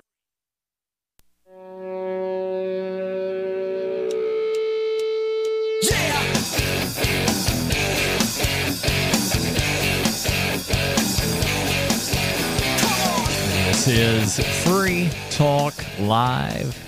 855-450-FREE. That's 855-450-3733. You can call in and bring up whatever is on your mind with us tonight. The us in studio is Darryl, Jackie, and Chris. And I want to tell you about my pillow because I love this pillow. It is an amazing pillow, and I think you would like my pillow as well. Well, you get your very own, and it's called the My Pillow. It's designed to help you get a good night's sleep, and you get a 60-day money-back guarantee. So you really have nothing to lose, right? Go to mypillow.com. Get 2 MyPillow premium pillows for one low price, and get free shipping on all orders when you use promo code FTL. And remember, if for some reason you don't like your MyPillow, you have 60 days to return it for a refund of the purchase price. That's mypillow.com, promo code FTL. A little bit more to this story from Reason about Florida's ballot measure that wound up passing, restoring voting rights to approximately 1.4 million people convicted of felonies. Again, not every felon in the state of Florida gets their voting rights back. It says here that this does not apply to those with murder convictions or sex offenses. But 33 states have various laws disenfranchising felony offenders and those under law enforcement supervision, impacting an estimated 6.1 million potential voters, according to a 2016 Sentencing Project report. Now, here's what I don't understand about the logic behind felon voting rights being taken away to begin with. What does being a murderer or sex offender have to do with being a citizen of the United States? Like, what does it have to do with voting? You haven't lived up to the ideal version of a citizen. Well, neither has people who've gotten convicted for, armed robbery or car theft or whatever. It's just... But those are felonies. Yeah, I don't know. I agree with you. It's arbitrary, and nobody should lose a right that is, part of what this country is supposed to be about, just because they misbehaved. That's my point of view. Not everybody agrees with that. Right. I mean, I understand restricting people's rights if exercising those rights could cause potential harm to other people, like when we put, if somebody has a history of committing armed robbery, taking away gun rights. I don't know if I personally agree with it, but there's at least some logic there. having people lose their rights while they're actually in prison. If you're imprisoning them as a preventative measure to remove them from society while they're still dangerous, Right. that makes sense. But people what is, convicted of election-related offenses losing the right to vote. I wouldn't even have them lose the right to vote. Just I wouldn't either. Yeah, but I will say that I think you can cause a lot of violence with your vote. with a whole bunch of people voting at once. Yes, it's Yes. rare that it is one vote that Right. decides it, although it does happen. So if you want to go down to that, then all of you are at some point are guilty of a felony by voting someone in who Then commits a felony. commits a felony. So that's a whole bunch of our country. Yeah, there's a lot of politicians who commit a lot of felonies. There are. Well, as Richard Nixon said once, it's not illegal when the government does it. There you go. Former offenders in Florida could petition the governor for clemency to have their voting rights restored. But in 2011, then Governor Rick Scott, who was running for U.S. Senate this year, did he win? By the way, the article here doesn't mention. I don't think he did. He rewrote the rules as governor, making Florida the toughest state in the U.S. for felons to regain their voting rights. Brian Rusi of Orlando, an ex-felon and current real estate agent, says, ultimately, we are citizens. We are in the community. We do want to have a say. I know I do. And this is a great way to have that opportunity. He added, it's not Republican or Democrat. It's a human thing. Everyone has people who have been affected. Just saying yes about Rick Scott. It is going to a recount in that race. Yep. One estimate says that 10% of all Floridians who are otherwise eligible to vote have been disenfranchised by the felon voting law. Felon disenfranchisement also disproportionately affects minorities. 1 out of every 13 African Americans in the U.S. has lost their voting rights due to felony disenfranchisement laws, compared to 1 in 56 non-black voters, according to the Sentence Project report. Florida's felony disenfranchisement laws were, like in many other states, a vestige of its racist 19th century black codes, which attempted to systematically criminalize freed slaves following the Civil War and then bar them from voting. In a statement, ACLU of Florida Executive Director Howard Simon celebrated what he called one of the largest expansions of the franchise in our nation's history, but warned the fight is not over. Yeah, so at risk of making this a racial issue, I'll go out there and say there is a very good reason that black people get arrested more often and convicted of felonies more often. And it's more black people than white people. Because cops generally tend to target specific areas where they know somebody is not going to be able to have a amount of money to get a good defense lawyer. I'll go even further than that and say that there are probably more really dangerous black neighborhoods than there are really dangerous white neighborhoods. And it's not that I'm being racist, because I'm absolutely not, but I try to get to root cause on this stuff. And the reason is, in my mind, is that the federal war on drugs has pushed all this drug trade underground. Right. And I'm sorry, if you've traditionally grown up in a white middle class family, then you're probably going to have the means to put your kids through college, and they're probably not going to do that. If you live in the projects and you're a second or third generation on welfare through no fault of your own, right? Right. You didn't have anything to do with that, but you're poor, and you find out that there is a way that you can make some serious money slinging dope on your street corner, then a lot of kids are going to take that. Right. And they are going to get busted for that eventually. And I'm not saying that is a racial thing. It's not a racial problem. It's a government problem. Right. When you try prohibition goes horribly wrong, and it disproportionately affects the people who need help the most. Right. It disproportionately affects the poor. Yes. Which disproportionately tends to be minorities. Right. And also, if you even look back at which drugs are legal and which drugs are illegal to begin with, they went after ones that were not as popular with white people. I mean, alcohol is a drug. Tobacco is a drug. Right. Caffeine is a drug. Those are legal. they specifically because those were the ones the politicians used. Yeah, so they specifically targeted drugs that were favored by minorities at the time that they were writing in the drug laws. Right. Those damn hippies. Well, that's why, the hippies were the marijuana. That's why we have to really come down hard on that. And according to Ehrlichman, was it? Heroin for the blacks. Yeah, and that will... Opiates for the Asians. Let's go to the phones. We've got Bad Slave calling in from New Hampshire. Bad Slave, you're on Free Talk Live. Go ahead with your thoughts. Hi, Darryl. Thanks for taking my call.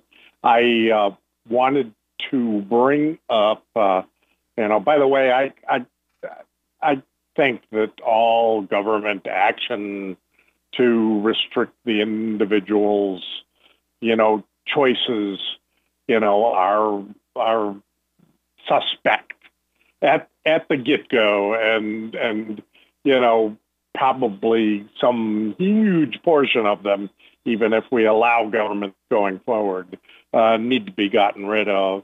But my call is for the love of a dog. For the love of a dog, they have a photograph on Facebook of a police officer and a police dog. It's a beautiful dog. The cop's just kind of a scowling idiot with sunglasses on. Next to him, dog's beautiful, but what I see with a cop and a dog are a team for, incarcerating people. Right, because I'm guessing you're talking about like a drug-sniffing dog where a lot of tests have shown that they'll just, signal even when there's nothing there, which... They get a treat when they signal, Darryl. Right, but if this were, I want a treat. If this were a human person, that human would be dismissed as an incompetent witness. Well, you can train police officers just like you can train dogs. And Bad Slave, thank you for the call. But how can we wind up having incompetent witnesses testify against people all the time? Makes no sense to me. Oh, right, the dog can't actually testify. They just talk to the cop. You're the guy talking to dogs, and I'm the one on drugs? This is Free Talk Live.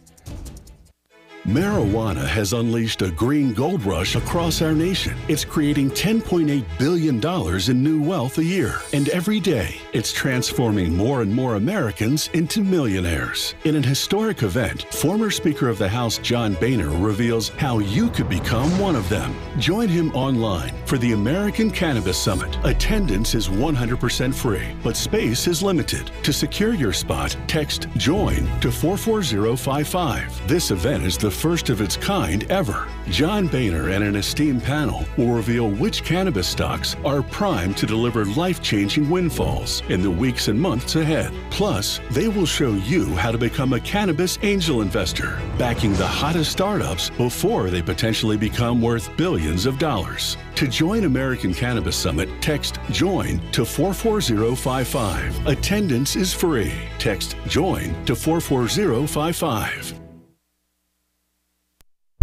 So you've signed the Shire Society Declaration and are planning your move to New Hampshire to be around more liberty-oriented people. Next, sign up for the Shire Society Forum at forum.shiresociety.com. There are a bunch of people there who are already in the Shire, and they want to meet you. If you're already in the Shire physically, you should also come by the forums. Remember, not everyone uses Facebook. New people are signing up for the Shire Society Forum every month, so drop in and say hello at forum.shiresociety.com. If you want to know the latest about Free Talk Live before we go on the air, all you need to decide is how you want it delivered. It's your choice. Visit news.freetalklive.com. You can get emailed announcements and participate in contests via our email updates list. Plus, we have a Twitter account that you can follow and a Facebook page where you can become a fan. So visit news.freetalklive.com to get news about Free Talk Live as soon as it's announced and the way you want it delivered at news.freetalklive.com. That's news.freetalklive.com. You're listening to the live edition of Free Talk Live. Hour number 3 is next after the news here on the Liberty Radio Network at LRN.FM. From Keene in the Shire, the Liberty Media capital of the world, this is Darryl W. Perry, host of FPP Radio News for Thursday, November 8th, 2018. Silver is trading at $14.49 per ounce. Gold is valued at $1,224 per ounce.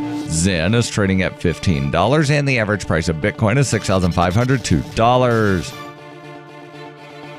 Antiwar.com reports U.S.-backed forces loyal to Saudi and UAE governments continue to attack the main Yemen port of Hodeidah on Wednesday, while the city itself remains unbreached. Ground troops have seized the main road leading into the city, even more tightly restricting flow to and from it. The Saudi-led naval blockade has put Yemen, which relies on food imports for over 90% of its food, on the brink of a major famine. Hodeidah is the major import site for food and the last port under the control of the Houthi movement. If the port falls, there will be no way to get food to almost the entire northern part of the country. Houthis are using snipers to keep ground troops from entering the main port area after weeks of offensives. In recent days, they've also started tire fires to try to obscure visibility of the port in an attempt to make it harder for Saudi warships to target the city. Amid growing international calls to stop threatening the vital port, the leader of the Houthis issued a statement calling U.S. calls for a ceasefire hypocritical, given U.S.-backed forces have dramatically escalated their attacks since the call, and U.S. support for those forces has not slowed.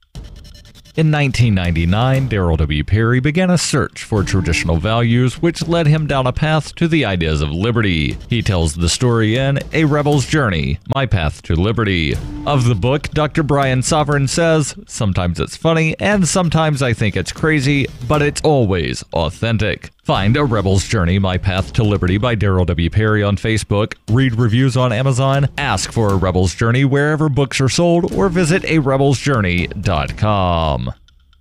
UPI reports Attorney General Jeff Sessions resigned effective immediately in a letter he sent to President Donald Trump on Wednesday. In the letter, Sessions said he was departing as head of the Department of Justice at the request of the president. Trump said Sessions' chief of staff, Matthew Whitaker, would take over as acting Attorney General. Trump tweeted, "We thank Attorney General Jeff Sessions for his service and wish him well. A replacement will be nominated at a later date." Sessions took the oath of office as Trump's first Attorney General on February 8, 2017. The two butted heads when shortly after, Sessions recused himself from overseeing the Russia investigation of special counsel Robert Mueller. His recusal came after it was revealed he did not disclose a meeting with former Russian ambassador Sergei Kislyak during his confirmation hearings. Trump said he never would have nominated Sessions to be Attorney General if he knew he was going to recuse himself.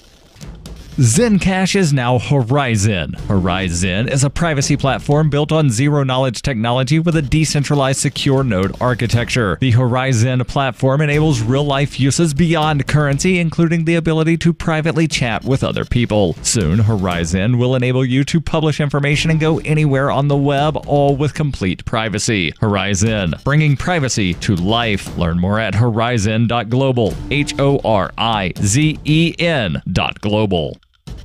Reuters reports with their party set to control the U.S. House of Representatives after Tuesday's congressional elections, Democrats are already looking to halt the Trump administration's efforts to collect citizenship data during the 2020 U.S. Census. The decision to ask respondents to the census whether they are American citizens has drawn scorn since it was announced in March by U.S. Commerce Secretary Wilbur Ross, including from House Democrats who have made futile calls to subpoena Ross earlier this year over his motives. One of those lawmakers, Representative Elijah Cummings, told Reuters on Wednesday he plans to renew calls for investigation. The Maryland Democrat is in line to chair the House Oversight Committee, the legislature's primary investigative arm. He said Democrats were stonewalled by Republicans in previous efforts to investigate the citizenship question. Ross had said citizenship data is needed to better enforce federal laws prohibiting race-based voter discrimination, but critics say he wants to repress census participation in Democratic-leaning parts of the country. Political scientists and researchers, including from the U.S. Census Bureau itself, had said the question will likely frighten immigrants into refusing to fill out the census forms, which could cost their communities crucial political representation and federal aid. 18 U.S. states and 15 cities have sued to have the question removed, calling it unconstitutional. Representative Carolyn Maloney from New York is meanwhile working on draft legislation that would give the Census Bureau recourse if the count proves inaccurate. A congressional staffer familiar with the draft said the bill would allow the U.S. Census Bureau to request funding to redo the census if a postmortem analysis reveals flawed data. This has been FPP Radio News. Online at fppradio.com. It's The Onion Radio News. God loses his decision-making coin. This is Doyle Redland reporting. The Lord God has confirmed that he has misplaced his special decision-making coin. The coin, a relatively unremarkable 1972 nickel, has been used almost daily by the Supreme Being for over 4 billion years for the purpose of determining everything from the direction of the wind to the outcome of history. The visibly distraught God added, I have no idea where I put it. I remember flipping it last night for a couple in Monroe, Michigan who were trying to conceive a child, but I haven't seen it since. God also said he hopes to locate the coin before 7:15 Thursday morning when United Flight 251 takes off from Seattle with actress Dixie Carter on board. Doyle Redland for The Onion Radio News, online at theonion.com. This is the Onion News Network.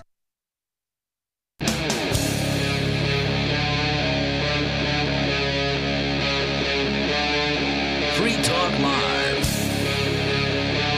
This is Free Talk Live, kicking off our number 3. You can call in and join us and bring up whatever is on your mind. The us in studio tonight is Darryl, Jackie, and Chris. And Chris, you've got some, I guess, almost kind of breaking news, maybe? Yeah, very recent news. I'm looking at, this was published, it looks like 8:08, so Eastern time. About an hour ago. About an hour ago. Trump, and this comes to us from NBC News, Trump administration publishes rule restricting asylum seekers. The byline is, quote, from the ACLU, quote, the proposal is patently unlawful and there will be a court challenge.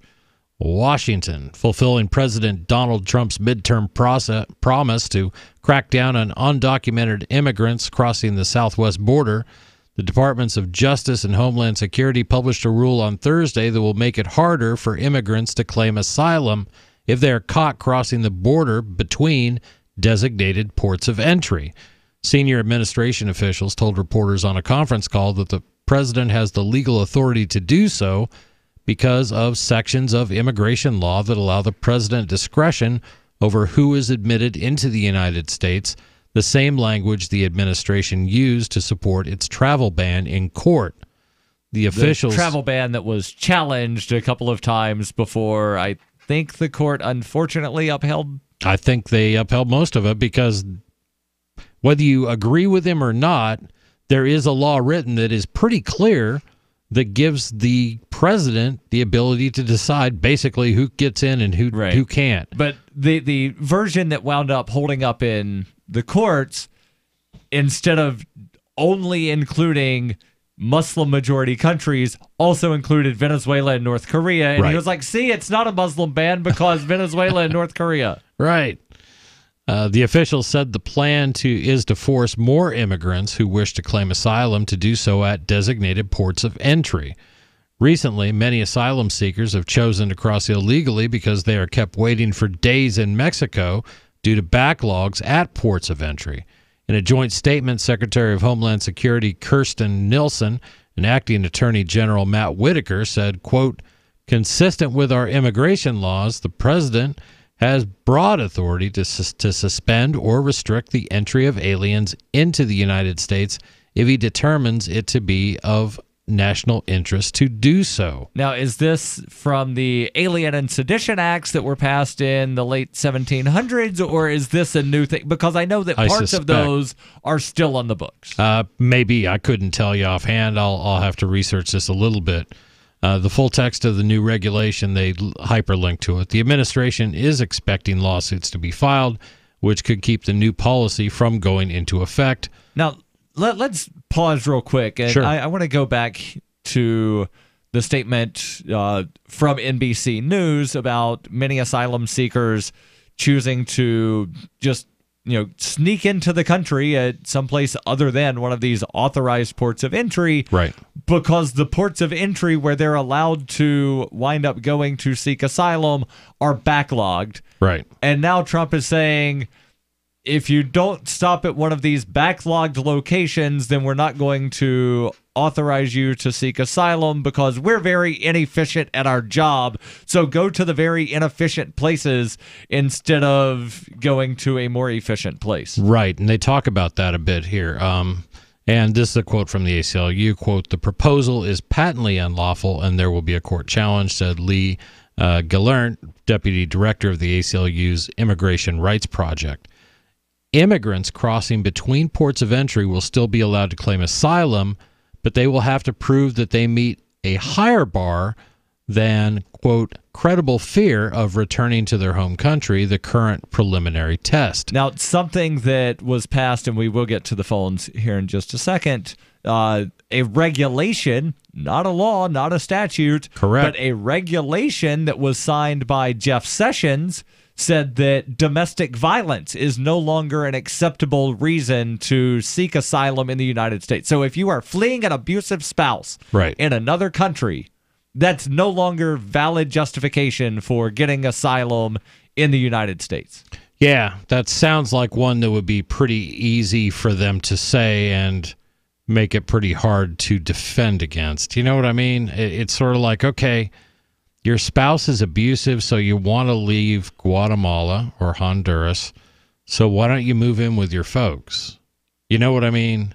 It would be the typical thing we would hear here sometimes. But yeah, and that's just this example of, and I think fleeing gang violence was also added to the list of things that aren't acceptable. And that's insane because that's life and death. Yes. And so is domestic violence. Yeah, exactly. But yeah, okay. I can kind of see where they're coming from on that. The gang violence, though, is why they would not be safe just being elsewhere within the same country, because the gangs will find you. And it's also one of the reasons why they're not stopping in Mexico as a safe destination, because the same gangs that are causing the problems in Honduras and Guatemala are operating in Mexico. Right. Yeah. And so they're forcing children to join these gangs at gunpoint. They're forcing the boys to join the gangs. They're forcing the girls to become prostitutes for the gangs. And that's why people have been coming with their children or sending their unaccompanied older children out of there because they don't want their children to be forced into these gangs. To be forced to have to become murderers. And prostitutes. Or prostitutes. Yeah, I probably wasn't the best parent. I probably screwed up on a few things. But I wouldn't have done something that would have allowed my son to be forced to be a murderer. Yeah. I don't think that's a big stretch there. I'm going to repeat that last part because it's a short article. Immigrants crossing between ports of entry will still be allowed to claim asylum, but they will have to prove that they meet a higher bar than, quote, a credible fear, unquote, of returning to their home country, the current preliminary test. Under the new rule, the officials said asylum seekers will only be permitted to remain at large in the United States as they await a court hearing if they can prove, quote, reasonable fear, unquote, or that they are protected under the UN's Convention Against Torture. So those are the two reasons that you can say. It's basically you can prove that your life is at risk, or either of death, murder, whatever, or that you are protected under a UN international regulation. Only against torture. Only against torture. Under international law, however, asylum seekers are permitted to make a claim regardless of where they enter. And again, that's under international law. Trump is expected to sign a presidential proclamation finalizing the rule on Friday morning, and of course, tomorrow morning. Of course, the United States is not a signatory to the International Court of Criminal Justice. So even though there's international law saying one thing, the U.S. government will never actually wind up going to the international courts to be, a defendant. Right. But we've got to remember, Darryl, all these people coming from these countries, they're bad people. They're bad hombres. No, they're not. They are. The president said so, Darryl. The president says lots of things. He says all the words. I think there's an important context to this rule in that they're saying you have to go through these ports of entry, but they've been systemically making it more and more difficult to enter the U.S. through these ports of entry. Sure. They have been turning people away, just like, oh, sorry, borders closed. We've processed too many people today. They are not hiring enough immigration judges. That's been underfunded, and these are, federal judges. The federal government is choosing not to hire them and not to budget for them. They are choosing not to staff adequately these acceptable ports of entry to process the people coming in. And so they're making it as difficult as possible to get in. And then they're saying this is the only way you can get in. Because of our inefficiency, we are making the process even less efficient. And if you don't deal with the less efficient inefficiencies, then no asylum for you. It's not even inefficiency. It's deliberate obstruction and sabotage of the process. Put it this way. Every time I have to drive in here to the studio, I have to go past a U.S. Fish and Wildlife Service planting area that was just built alongside the road. And they've got some lovely shrubs and flowers and a parking area that God knows what government expense. We can afford that, but we really can't afford another immigration judge for this. Your calls and thoughts welcome. 855-450-FREE. This is Free Talk Live. From the second letter of Captain Mark. Any pirate knows that commerce is communication. Markets condense oceans of information into a single price. Innovations in communication are circumventing the scrutiny of the crown. This signals a change in the coin of the realm. The crown uses digital currency to surveil, censor, seize, and destroy wealth at will, so pirate currency must protect us from this weaponized money. We need to move funds further, faster, cheaper, and without third-party observation, basing decisions on an accelerating flow of information, so pirates require nearly instantaneous transactions with no arbitrary limits on volume or artificial influences on fees.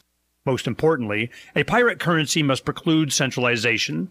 Otherwise, it will become another link in our chain to the crown. A superior currency will result in the obsolescence of the coin of the realm and the extinction of the crown itself. Trade above the grid. Join us at pirateswithoutborders.com. The Bitcoin.com wallet is a simple and powerful full-featured wallet that allows you to send and receive Bitcoin, BTC, and Bitcoin Cash, BCH, with anyone, anywhere in the world. It supports both single and multi-signature wallets and is available in multiple languages. The Bitcoin.com wallet is available on Windows, Linux, Mac, Android, and iOS devices. Use the Bitcoin.com wallet to buy, send, store, and receive both Bitcoin, BTC, and Bitcoin Cash, BCH. Learn more at wallet.bitcoin.com. That's wallet.bitcoin.com. Your property and your family are precious. Protect them with Blink, like we have. Blink motion-activated HD cameras are wire-free, set up fast, and their batteries last up to 2 years. And Blink's live feed option lets you monitor what's happening at home anytime, anywhere from your smartphone. No contracts, no subscriptions, and Blink works with Alexa. You can get 3 Blink cameras for way less than the other guys, plus an extra 15% off. Visit blinkprotect.com/FTL. blinkprotect.com/FTL. Free Talk Live. Some old codger Republican is screaming at his radio. This is not a democracy. Yeah, it's we a don't live in a democracy. We live in a republic. And to that guy, just take a deep breath. Tell me the operative difference between a democracy and a republic. Well, we elect representatives in a republic. That's true. And you respect rights. A direct democracy certainly is a democracy where everybody gets a vote. But tell me about this respecting rights thing. What other republic, in fact, respects rights? The People's Republic of China. Right. So this idea that we live in a republic is really just fallacious. It's just some term that someone's come up with. In Greek, democracy means of the people. Republic in Latin means for the people or something. Don't forget the Democratic People's Republic of Korea. That's a republic. Right. There's another republic. I mean, republics are all over. Take a pill. Republic means nothing. Free Talk Live, 7 nights a week from 7 to 10 Eastern, live on the Liberty Radio Network at LRN.FM. Some of you asked, and now we've delivered. LRN.FM's live Keene, New Hampshire studio shows are now streamed in HD on Twitch. Visit our channel at twitch.lrn.fm and give it a follow. If you have Amazon Prime, you get 1 free subscription on Twitch. If you use it on our channel, Twitch will give LRN.FM a monthly piece of your Prime subscription cost. So please watch, follow, share, and subscribe to twitch.lrn.fm. That's twitch.lrn.fm.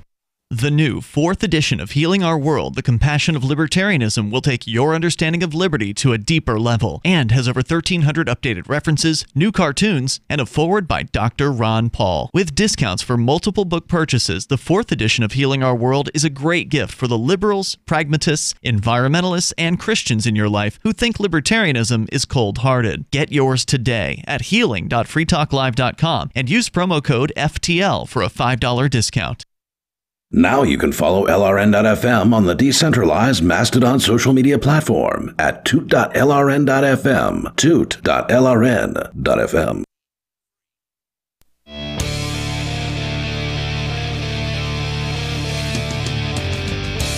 This is Free Talk Live, 855-450-FREE. That's 855-450-3733. In studio tonight is Darryl, Jackie, and Chris. And your property and family are precious. Protect them with Blink.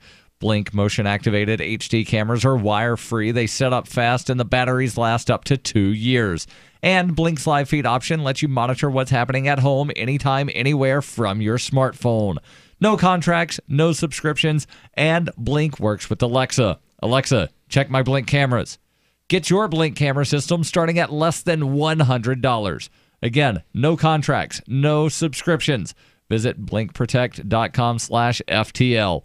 Blink Protect, all one word, blinkprotect.com/FTL. Jackie, you found some information on the immigration backlog we'll get to in just a minute. But first to the Discord call-in line where we've got Free Market Penguin calling in. You're on Free Talk Live. Go ahead with your thought. Yeah, Free Market Penguin from Virginia, Mortified Penguin on the LRN Discord. Calling in about, I don't know if you guys covered it, I don't think you have, but have you talked about the Motel 6 story?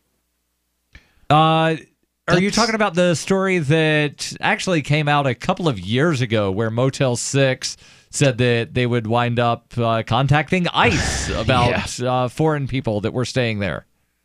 Okay, well, yes. I was listening today to like a good leftist listening to the state propaganda broadcast on NPR. And I was listening to it, and they said that Motel 6 just lost a huge class action lawsuit. Oh, yeah. Based on them turning over, what you said, turning over guest registration records, I guess, en masse to federal immigration authorities.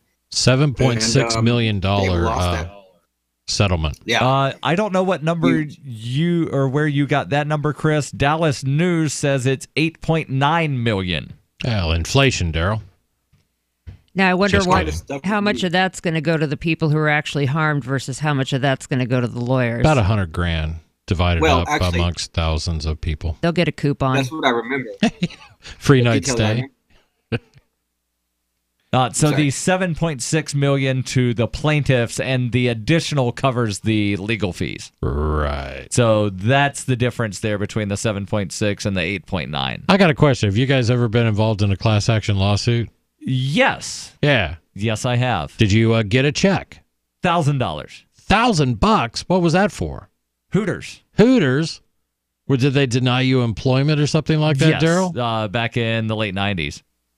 Jackie would differ with Hooters, I'm sure. I need to hear more about this story later. We'll save that one for off the air. But yeah, the amount of money I didn't think I was going to get anything, and then I just wound up getting a surprise check, and cool. $1,000. I need this $1,000 right now. I fill those out all the time, but the highest one I've ever got was $128. That was. I've gotten coupons before. That's it. Yeah, it's crazy. How about you, Free Market Penguin? No, I haven't. But actually, I did. The one detail I did remember from the story was that people that had gotten their records simply turned over to immigration authorities were get up to $50. People that were detained and questioned by authorities were are going to get up to $1,000. And if they can somehow track them down, people that were put in into removal proceedings as a result of this get up to $7,500. Interesting. That's the one thing I remember. Interesting. So sort of a graduated scale there. It'll be interesting to see how that actually plays out, because a lot of these settlements don't end up paying out to the people who were actually harmed to the extent of which they were supposed to. Oh yeah, and that's why the total amount will be up to, $7.6 million or whatever. Right. A lot of them you'll just hopefully never find them again. Right. You'll get up to $1,000. That could be $2.04. Right. No, but if he's saying they've already decided on the breakdown according to how you were harmed, then they'll probably get that amount. My thing is are you still going to be able to find a lot of these people? How many of them already been disappeared back to Mexico, Guatemala, Honduras, wherever they came from? Exactly. And they were looking for, quote, Latino-sounding names. Phoenix New Times says at least 20 undocumented immigrants were arrested at 2 Motel 6 locations between February and August. Again, that's just a short period of time. Right. So, yeah, no clue how many wound up actually just being shipped off somewhere. And then I'm guessing kind of like earlier this year when immigration authorities were separating people from their children, they didn't keep proper documentation, and then they've got all of these children and they don't know where the parents are. So I bet a lot of people, I know there are boycotts of Motel 6 because of that. I know Will Coley, also a host of a show on this network. Yes. The Call to Freedom. Yep, Call to Freedom. He talks about that. But I'll wager that Motel 6 actually got some business out of this. I bet that there was a certain portion of people who just believe that if you're not American, you don't belong here. I wonder if Motel 6 is now going to be the official hotel of NASCAR. Yeah, because it's that demographic. Is it? That would wind up going to Motel 6. This is why I hate to use generalizations like that, because you'll have a lot of NASCAR people going, I don't really buy that, Darryl. No, I'm fairly certain that I'm going to say up in the South. I know there are going to be a few. I've been to NASCAR events. There are going to be a few. I know what the demographic is. I look to the minority, and I say there's some of them there that probably feel the other way. Free Market Penguin, any more thoughts? Well, I mean, it just goes to show you that that kind of thing is like the idea that when you want to tightly enforce immigration regulations and stuff, that's the kind of police state that we end up with. And obviously people care about their privacy, even if they don't care about immigrants' privacy. Well, guest records are being handed over to authorities to go over. And it's not just, believe me, it's not just immigration. It happens in a lot of cases. Yeah, it's a common thing. It happens. And it's completely a police state tactic. Yep. Yeah. We demand ID. Yeah, got to give it. Yeah, and in a lot of cases, the quote-unquote request for ID when you check into the hotel is some government regulation. I know there are some states where it is illegal to check into a hotel using a pseudonym. I've done that. And the only way that you can wind up making sure that somebody's not using a pseudonym is to ask for ID. True. Yeah. And it's not foolproof. In my experience. Yeah, I've been to some states, or at least certain points in time, certainly where you could certainly get a hotel room without giving your name. Right. Now, I mean, and that sort of changed when they started finding ways to bill you for everything possible, like the mini bar and long distance phone calls. Then that was the excuse. I got to get a copy. I got to get an imprint of your credit card, and I've got to get your driver's license and stuff like that. Yeah. Free Market Penguin, thank you for the call. And just reading a little bit in this Dallas News story, the Legal Defense Fund's president and general counsel said that he doesn't really know the number of members of the class that will be impacted here, and it could, quote, be many months before plaintiffs see any money. Your calls and thoughts welcome. 855-450-FREE. That's 855-450-3733. This is Free Talk Live. Dragons swallow evolution in one gulp. GodSaidManSaid.com. The Sons of God in Science admits a ghost species. The amazing power of going to church. GodSaidManSaid.com. Dinosaurs and man contemporaneously? You possess the world's greatest treasure. GodSaidManSaid.com. life-after-death experiences, sin bones, St. Peter's fish, hours of text and streaming audio. GodSaidManSaid.com. What if there was a social media network only for the conservative? What if there was a social media network not only for the conservative right general public, but also a platform for conservative politicians and advertisers? And what if the social media network was the only free speech network in existence? There is. It's rightsocial.net. Rightsocial.net, a response to President Donald Trump's direct presidential order. Rightsocial.net, where you have the right to freely speak your mind. Rightsocial.net, the right place to be. Is spreading the message of liberty, cryptocurrency, and peace around the globe worth $2 per month to you? As you may already know, in addition to our internet feed, LRN.FM broadcasts on free-to-air satellite across North and Central America, as well as Sub-Saharan Africa. And we've been available on satellite for free 24/7 since 2010. The LRN.FM free-to-air satellite signal is reaching some of the most oppressive regimes in the world, and there's no doubt our ideas are making an impact. You can learn more about the channel's impact by watching the 3-minute video at fund.lrn.fm. If you'd like to help free minds globally with our ideas of liberty, cryptocurrency, and peace, you can donate as little as $2 per month via fund.lrn.fm. You can help us continue and expand our satellite broadcast to multiple continents. Visit fund.lrn.fm today, and thank you for your help. Don't forget to share the link on social media. That's fund.lrn.fm. Cell 411 is a free app for Android and iOS that replaces government-controlled 911.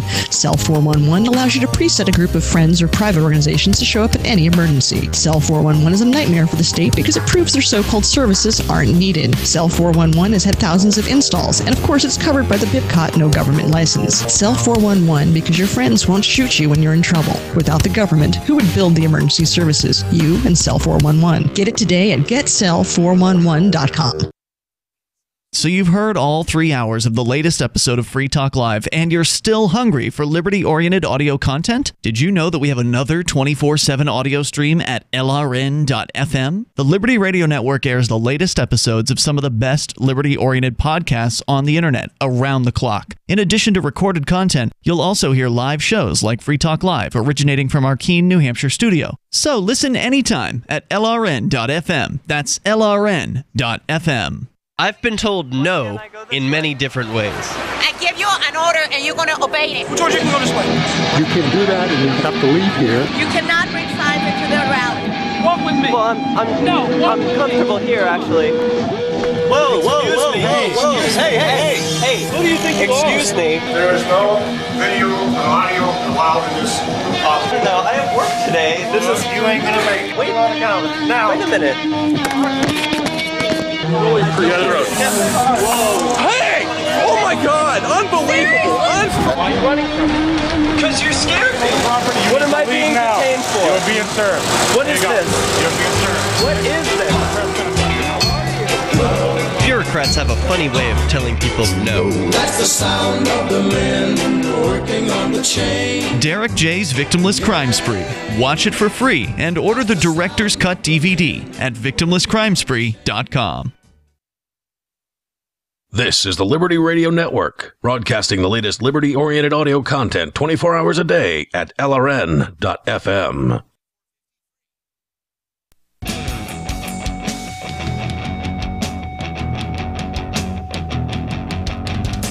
This is Free Talk Live. 855-450-FREE. That's 855-450-3733. Your calls and thoughts welcome about whatever is on your mind. And you can call in to join us. The us in studio is Darryl, Jackie, and Chris. And we've been doing some digging into sort of the immigration issue, specifically about Donald Trump's statements that he was going to make it more difficult for asylum seekers to seek asylum in the United States. And Jackie, you were able to pull some information up about, I was referring to it as inefficiency, and you corrected me and said it's not that they're inefficient, it's that it's designed that way. Yeah, they're deliberately trying to make it next to impossible for many people to get in. They recently passed a new requirement for immigration judges to clear 700 cases a year, which is higher than they've been doing and is probably too high to actually give due process to people. They already have over 700,000 backlog cases, and there's only 350 immigration judges. So they need 1,000 just to clear them in a year. Wow. If they got no new cases. It would take 1,000 judges 1 year under the current standard, which is considered to be too many cases per year to do an adequate job. So they already have like 1/3 just what they would need to clear the backlog in 1 year. Yeah, and I'm just trying to do the math in my head of, what'd you say, 1,000 cases a year per judge? 700 cases per year per judge. 700, so that's... Which is too many to do a good job. Well, if you just look at the number of days in a year, and don't even subtract weekends, even though we know that they don't work weekends, you're looking at almost 2 cases a day.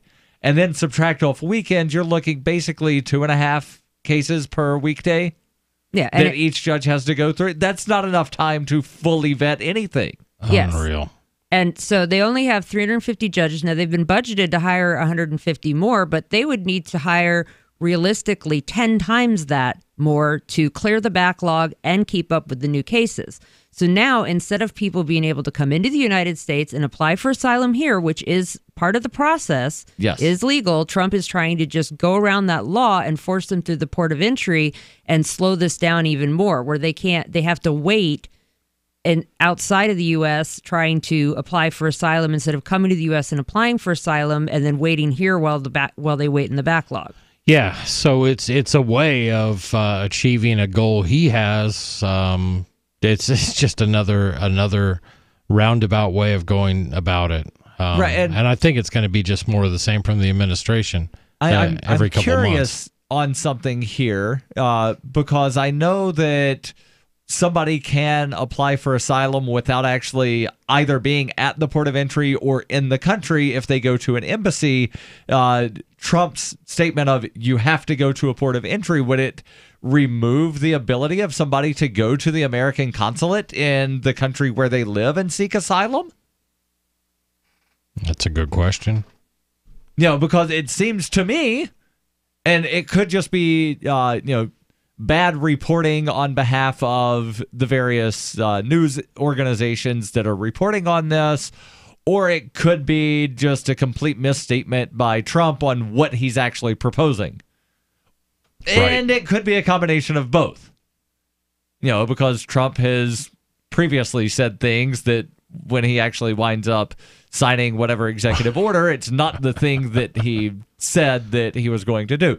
Right. You remember there was the big hoopla about Trump is going to make government agencies repeal 2 regulations for every new regulation. Right. But then when you actually read what he signed, it just said they have to identify. Yeah, just identify Didn't say places. That they actually had to go through the process of repealing anything. And even if they did go through that process, it would take 1 to 2 years because the same process has to be gone through to repeal something as to put something on the books, meaning there has to be a public comment period. And then after the public comment period, they could always say, well, in the interest of public whatever, we got enough feedback that this is a regulation that people actually want. We can't repeal this. Right. It's insane. It's insane. And sadly, I mean, I'm going to say that there are some bad people that are might be in that caravan. I'm going to say that there might be somebody convicted of murder, might be a gangbanger, somebody who just wants to get out of there because their life depends on it. But it's not moral to paint everybody with the same broad strokes, and that's what bothers me about things like this. If we had a process, if we didn't have this mucked up, if there were a private market solution to reviewing people seeking asylum, I dare say it would be much more efficient than what we're getting today. And if you want everybody screened at the border so you know who everybody is, then put it out for bid.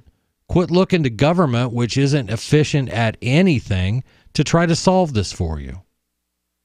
I'm just throwing that out there. If that's your goal free market Republicans, people who talk about the power of the free market and how government gets in the way. Put your money where your mouth is.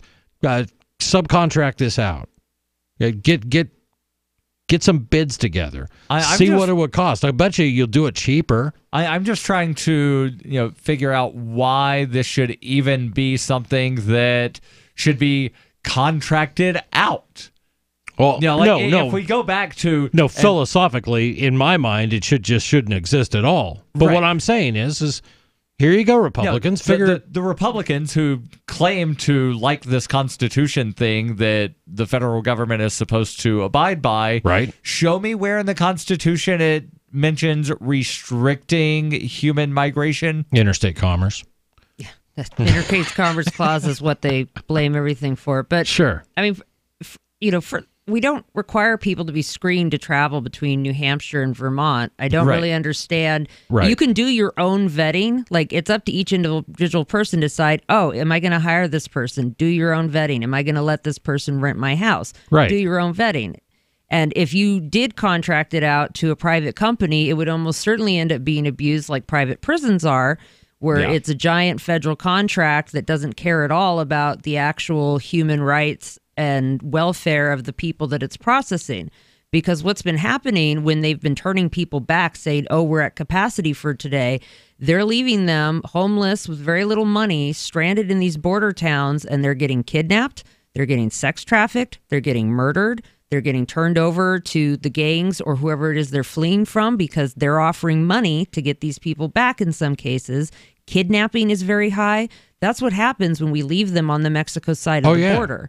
No argument. And so just because there might be a few bad people in this caravan doesn't mean that you punish the thousands of other people who are there who are completely innocent. Oh, no, we do. Yeah. No, I'm saying that morally, you should not be punishing the thousands of other people there by leaving them stranded, not just in Mexico, but in one of the most dangerous parts of Mexico, right at the U.S. border. Right. Dangerous because of all the gangs that are there, because of all the drug trade with the United States, which is forced into black markets and black and don't markets. forget all the illegal guns that wound up getting taken down there by Eric Holder as part of Operation Fast and Furious, not featuring Vin Diesel or Dwayne "The Rock" Johnson. Right. But again, you're absolutely right. There's a moral question here, and if you are proud of this country, then you should look at this issue from a moral point of view.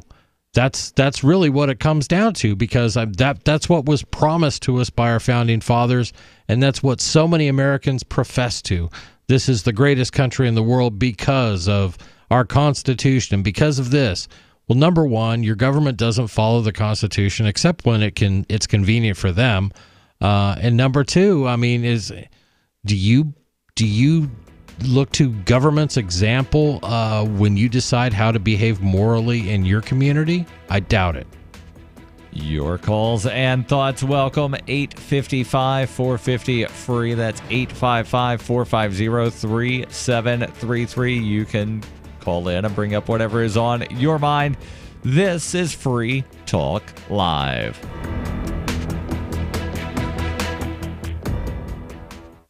We have some good news. The indictments against Ross Ulbricht in the District of Maryland were dismissed with prejudice, meaning they can never be refiled. This is especially good because those indictments contain the only charge ever made that Ross engaged in murder for hire. This was a serious allegation that Ross Ulbricht denies. It was never prosecuted or ruled on by a jury, but was trumpeted by the federal government and the media as if it were proven fact. The Maryland court held these indictments for almost 5 years, poisoning Ross's case and leaving him under a cloud of unproven allegations.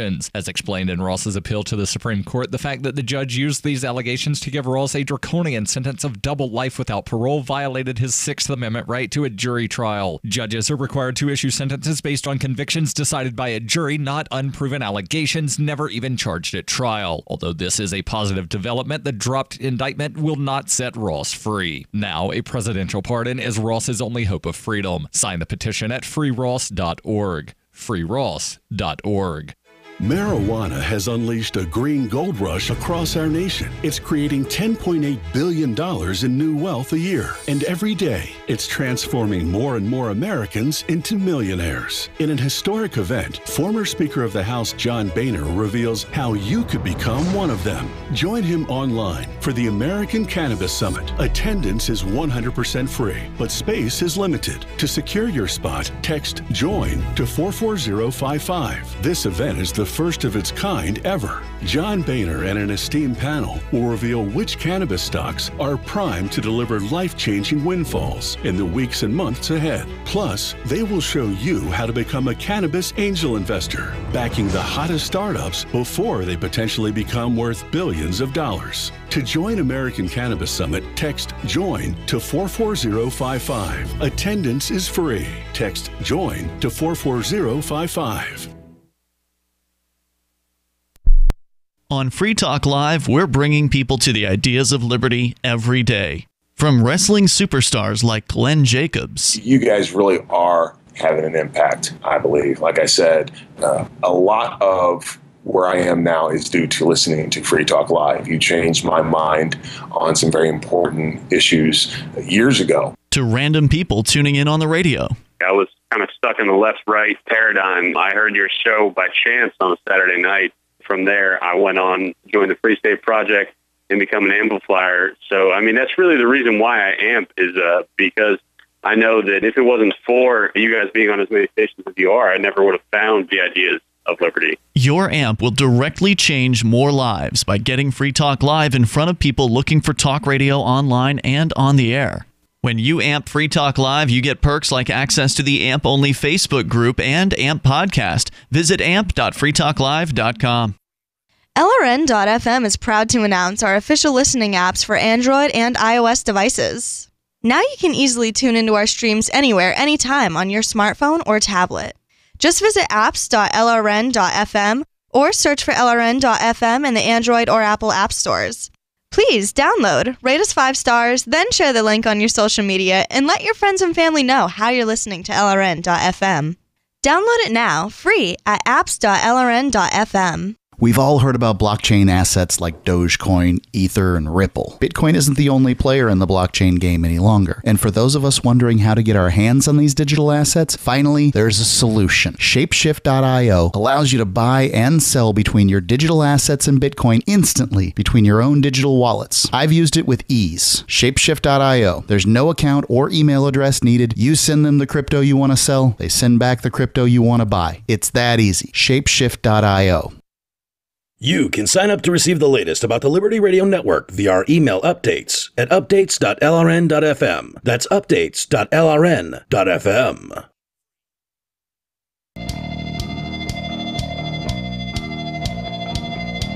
This is Free Talk Live. 855-450-FREE. That's 855-450-3733. Possibly time for you and your thoughts if you call in now. And there's also the Discord call-in lines over at discord.lrn.fm. That's how you can join us with whatever is on your mind. The us in studio tonight is Darryl, Jackie, and Chris. And are you a cryptocurrency advocate? I know that most of the hosts on this show are. Some of them are learning about crypto. That's fine. We can teach you. We can. You seem to be projecting this towards one particular host at this moment. It's not real money. It's not real money. There you go. But it is currency. Yes. And Crypto Tip is the ideal outreach tool to help new people discover cryptocurrency. It's a printable business card size tip that you give to your service provider, preferably in addition to a good cash tip. When the server scans the QR code, it brings up an explanation of cryptocurrency, gives them instructions on how to install a wallet, and then allows them to claim the amount that you put on the tip. If they don't claim the crypto after a duration of time that you choose, right now I think the choices are 1, 2, 3, 6, and 12 months. You get the tip refunded to you, and I actually got a little bit of a refund a couple days ago because I had some unclaimed crypto tips. Plus, if they do claim the tip, you get an email alert. That way you hopefully know who it is because you can put notes on the website that shows you the various crypto tips. You can create as many as you want over at cryptotip.org. That's cryptotip.org. So back to the discussion about immigration, and specifically the backlog of cases at the immigration courts and the backlog at the ports of entry. And Chris, you actually pulled up a list of ports of entry, and you were surprised that several of them were inland. Well, yeah, it seems like a majority are inland, and it's not just my first guess, and what you initially said was, okay, every international airport. Right. Those so are Chicago, Atlanta, Newark. Right, but there's a lot of ports of entry that are nowhere near a border. So, I didn't stick to the page, but there was one that you had mentioned, Port Arthur, Texas. Texas. Port Arthur, Texas, for example. Beaumont, which is basically, it's on the ocean. It's on the Gulf of Mexico. It's nowhere near land. So I guess if you were to go by boat, Corpus Christi, Dallas, Fort Worth, Del Rio. Dallas has an international airport. It Corpus does. Christi, you've got boats coming in. But when they talk about airports, it'll say something like Houston Airport. You know what I mean? So Midland, Texas. I just don't see that, where this is. And I guess they're probably going to limit it to specific ports of entry that they are allowed to go through. And as Jackie brought up, I mean, this system's overtaxed. We've been talking for 30, 40 years about how to reform and how to improve and how to straighten out all the problems with our immigration system, and nothing's really been done other than the backlog continues to increase. More red tape. Yeah. To what, Jackie? What's the current backlog? Over 700,000 cases, and those are not even just the people who are presenting themselves at the border every day. Those are the cases that are already in the immigration courts. And you threw out an interesting stat before, which is that if every current immigration judge for 1 year worked on nothing but the backlog, it would take that long just to clear the backlog? No, they would need 1,000 judges just to clear the backlog. Thank you. And they only have a third of that. Right. And that's without any new cases. That's just to clear the backlog. And that's if they do it at the new ridiculously high standard of clearing 700 cases a year, which does not allow for due process. Right. At all. Can you imagine that? Would you get a fair shake? No. No. Yeah, I got a quota to meet. Assuming they take vacation, sick days, etc., that's about 3 cases a workday. Right. Yeah. It's nuts. How do you decide the fate of someone's life 3 times a day and actually give them a chance to represent their case? So again, to those people that say, well, we just want people to come here and do it legally, how is that realistic? We've made it impossible. Most of the people that say that don't even know what the legal process is. Well, and they'll say, well, when my grandparents or my great-grandparents came over, they did it the right way. Oh, you mean like when my 13th great-grandfather came over to Jamestown and he just got off the boat at the Jamestown colony? Okay. And I have a fun thing I like to do with the people who say, oh, well, I just want them to come here legally. Is I say, okay, so let's say they passed a law saying all immigration is now legal. Would that be okay? And it turns out, no, it's not really the legal or illegality that these people care about, because suddenly, no, there's a problem with that. Right. Yeah, and then the people that say, well, they just need to speak English. Oh, so are we deporting all of the Amish now because they speak German generally? Yeah. Again, and that's where they make great sound bites, but they don't stand up to scrutiny, and that's the problem. And what it's easy for us as Americans to forget is that there are real people on the other side of these decisions. Yes. That it's not just this brown mob coming up from Honduras. There are real people in there. And, I've met a lot of people from other countries, and no, they don't always speak like I do, and they don't always look like your neighbor. Good, and a lot of them cook better than you do. Yeah, every one of them. Every one of them.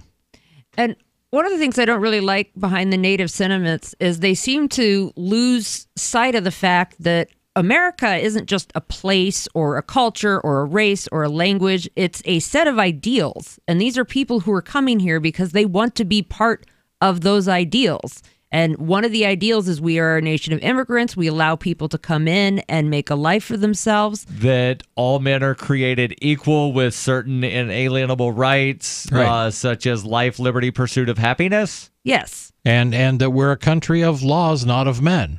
That supposedly the law will apply equally to everyone. Laws that are randomly enforced, poorly written. Right. And then a lot of the people that say we're a nation of laws will also talk about prosecutorial discretion and Yes. cops have discretion. Well, so which is yeah. it?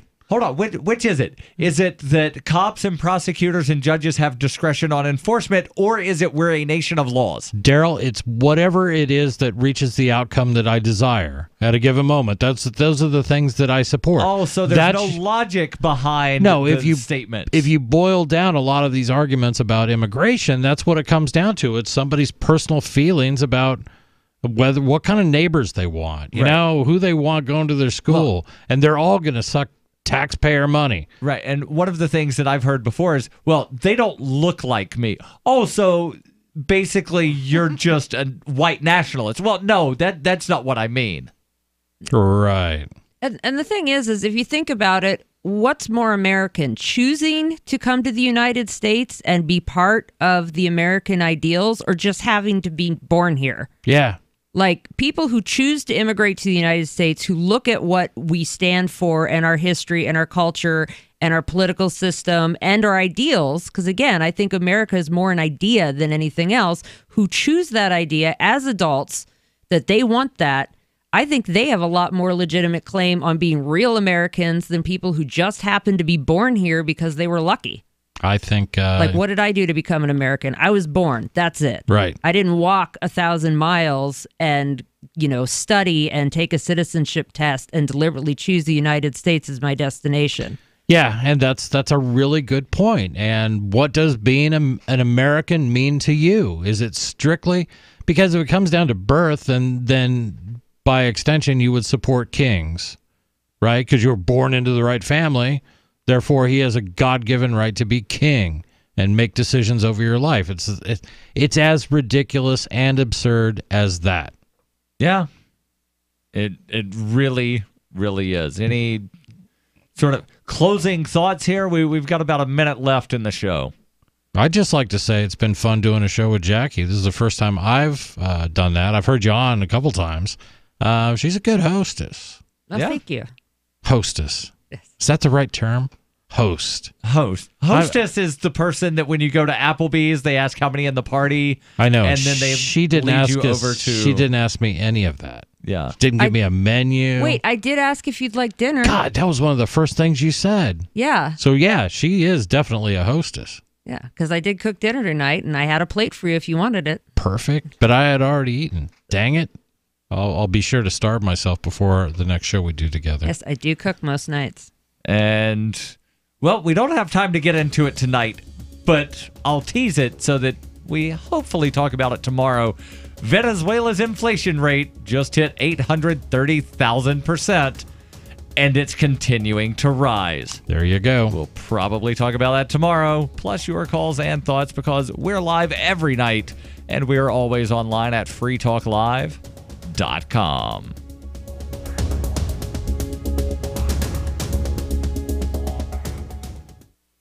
The Free State Project has reached its goal of 20,000 liberty lovers who've pledged to move to New Hampshire and get active to achieve liberty in our lifetime.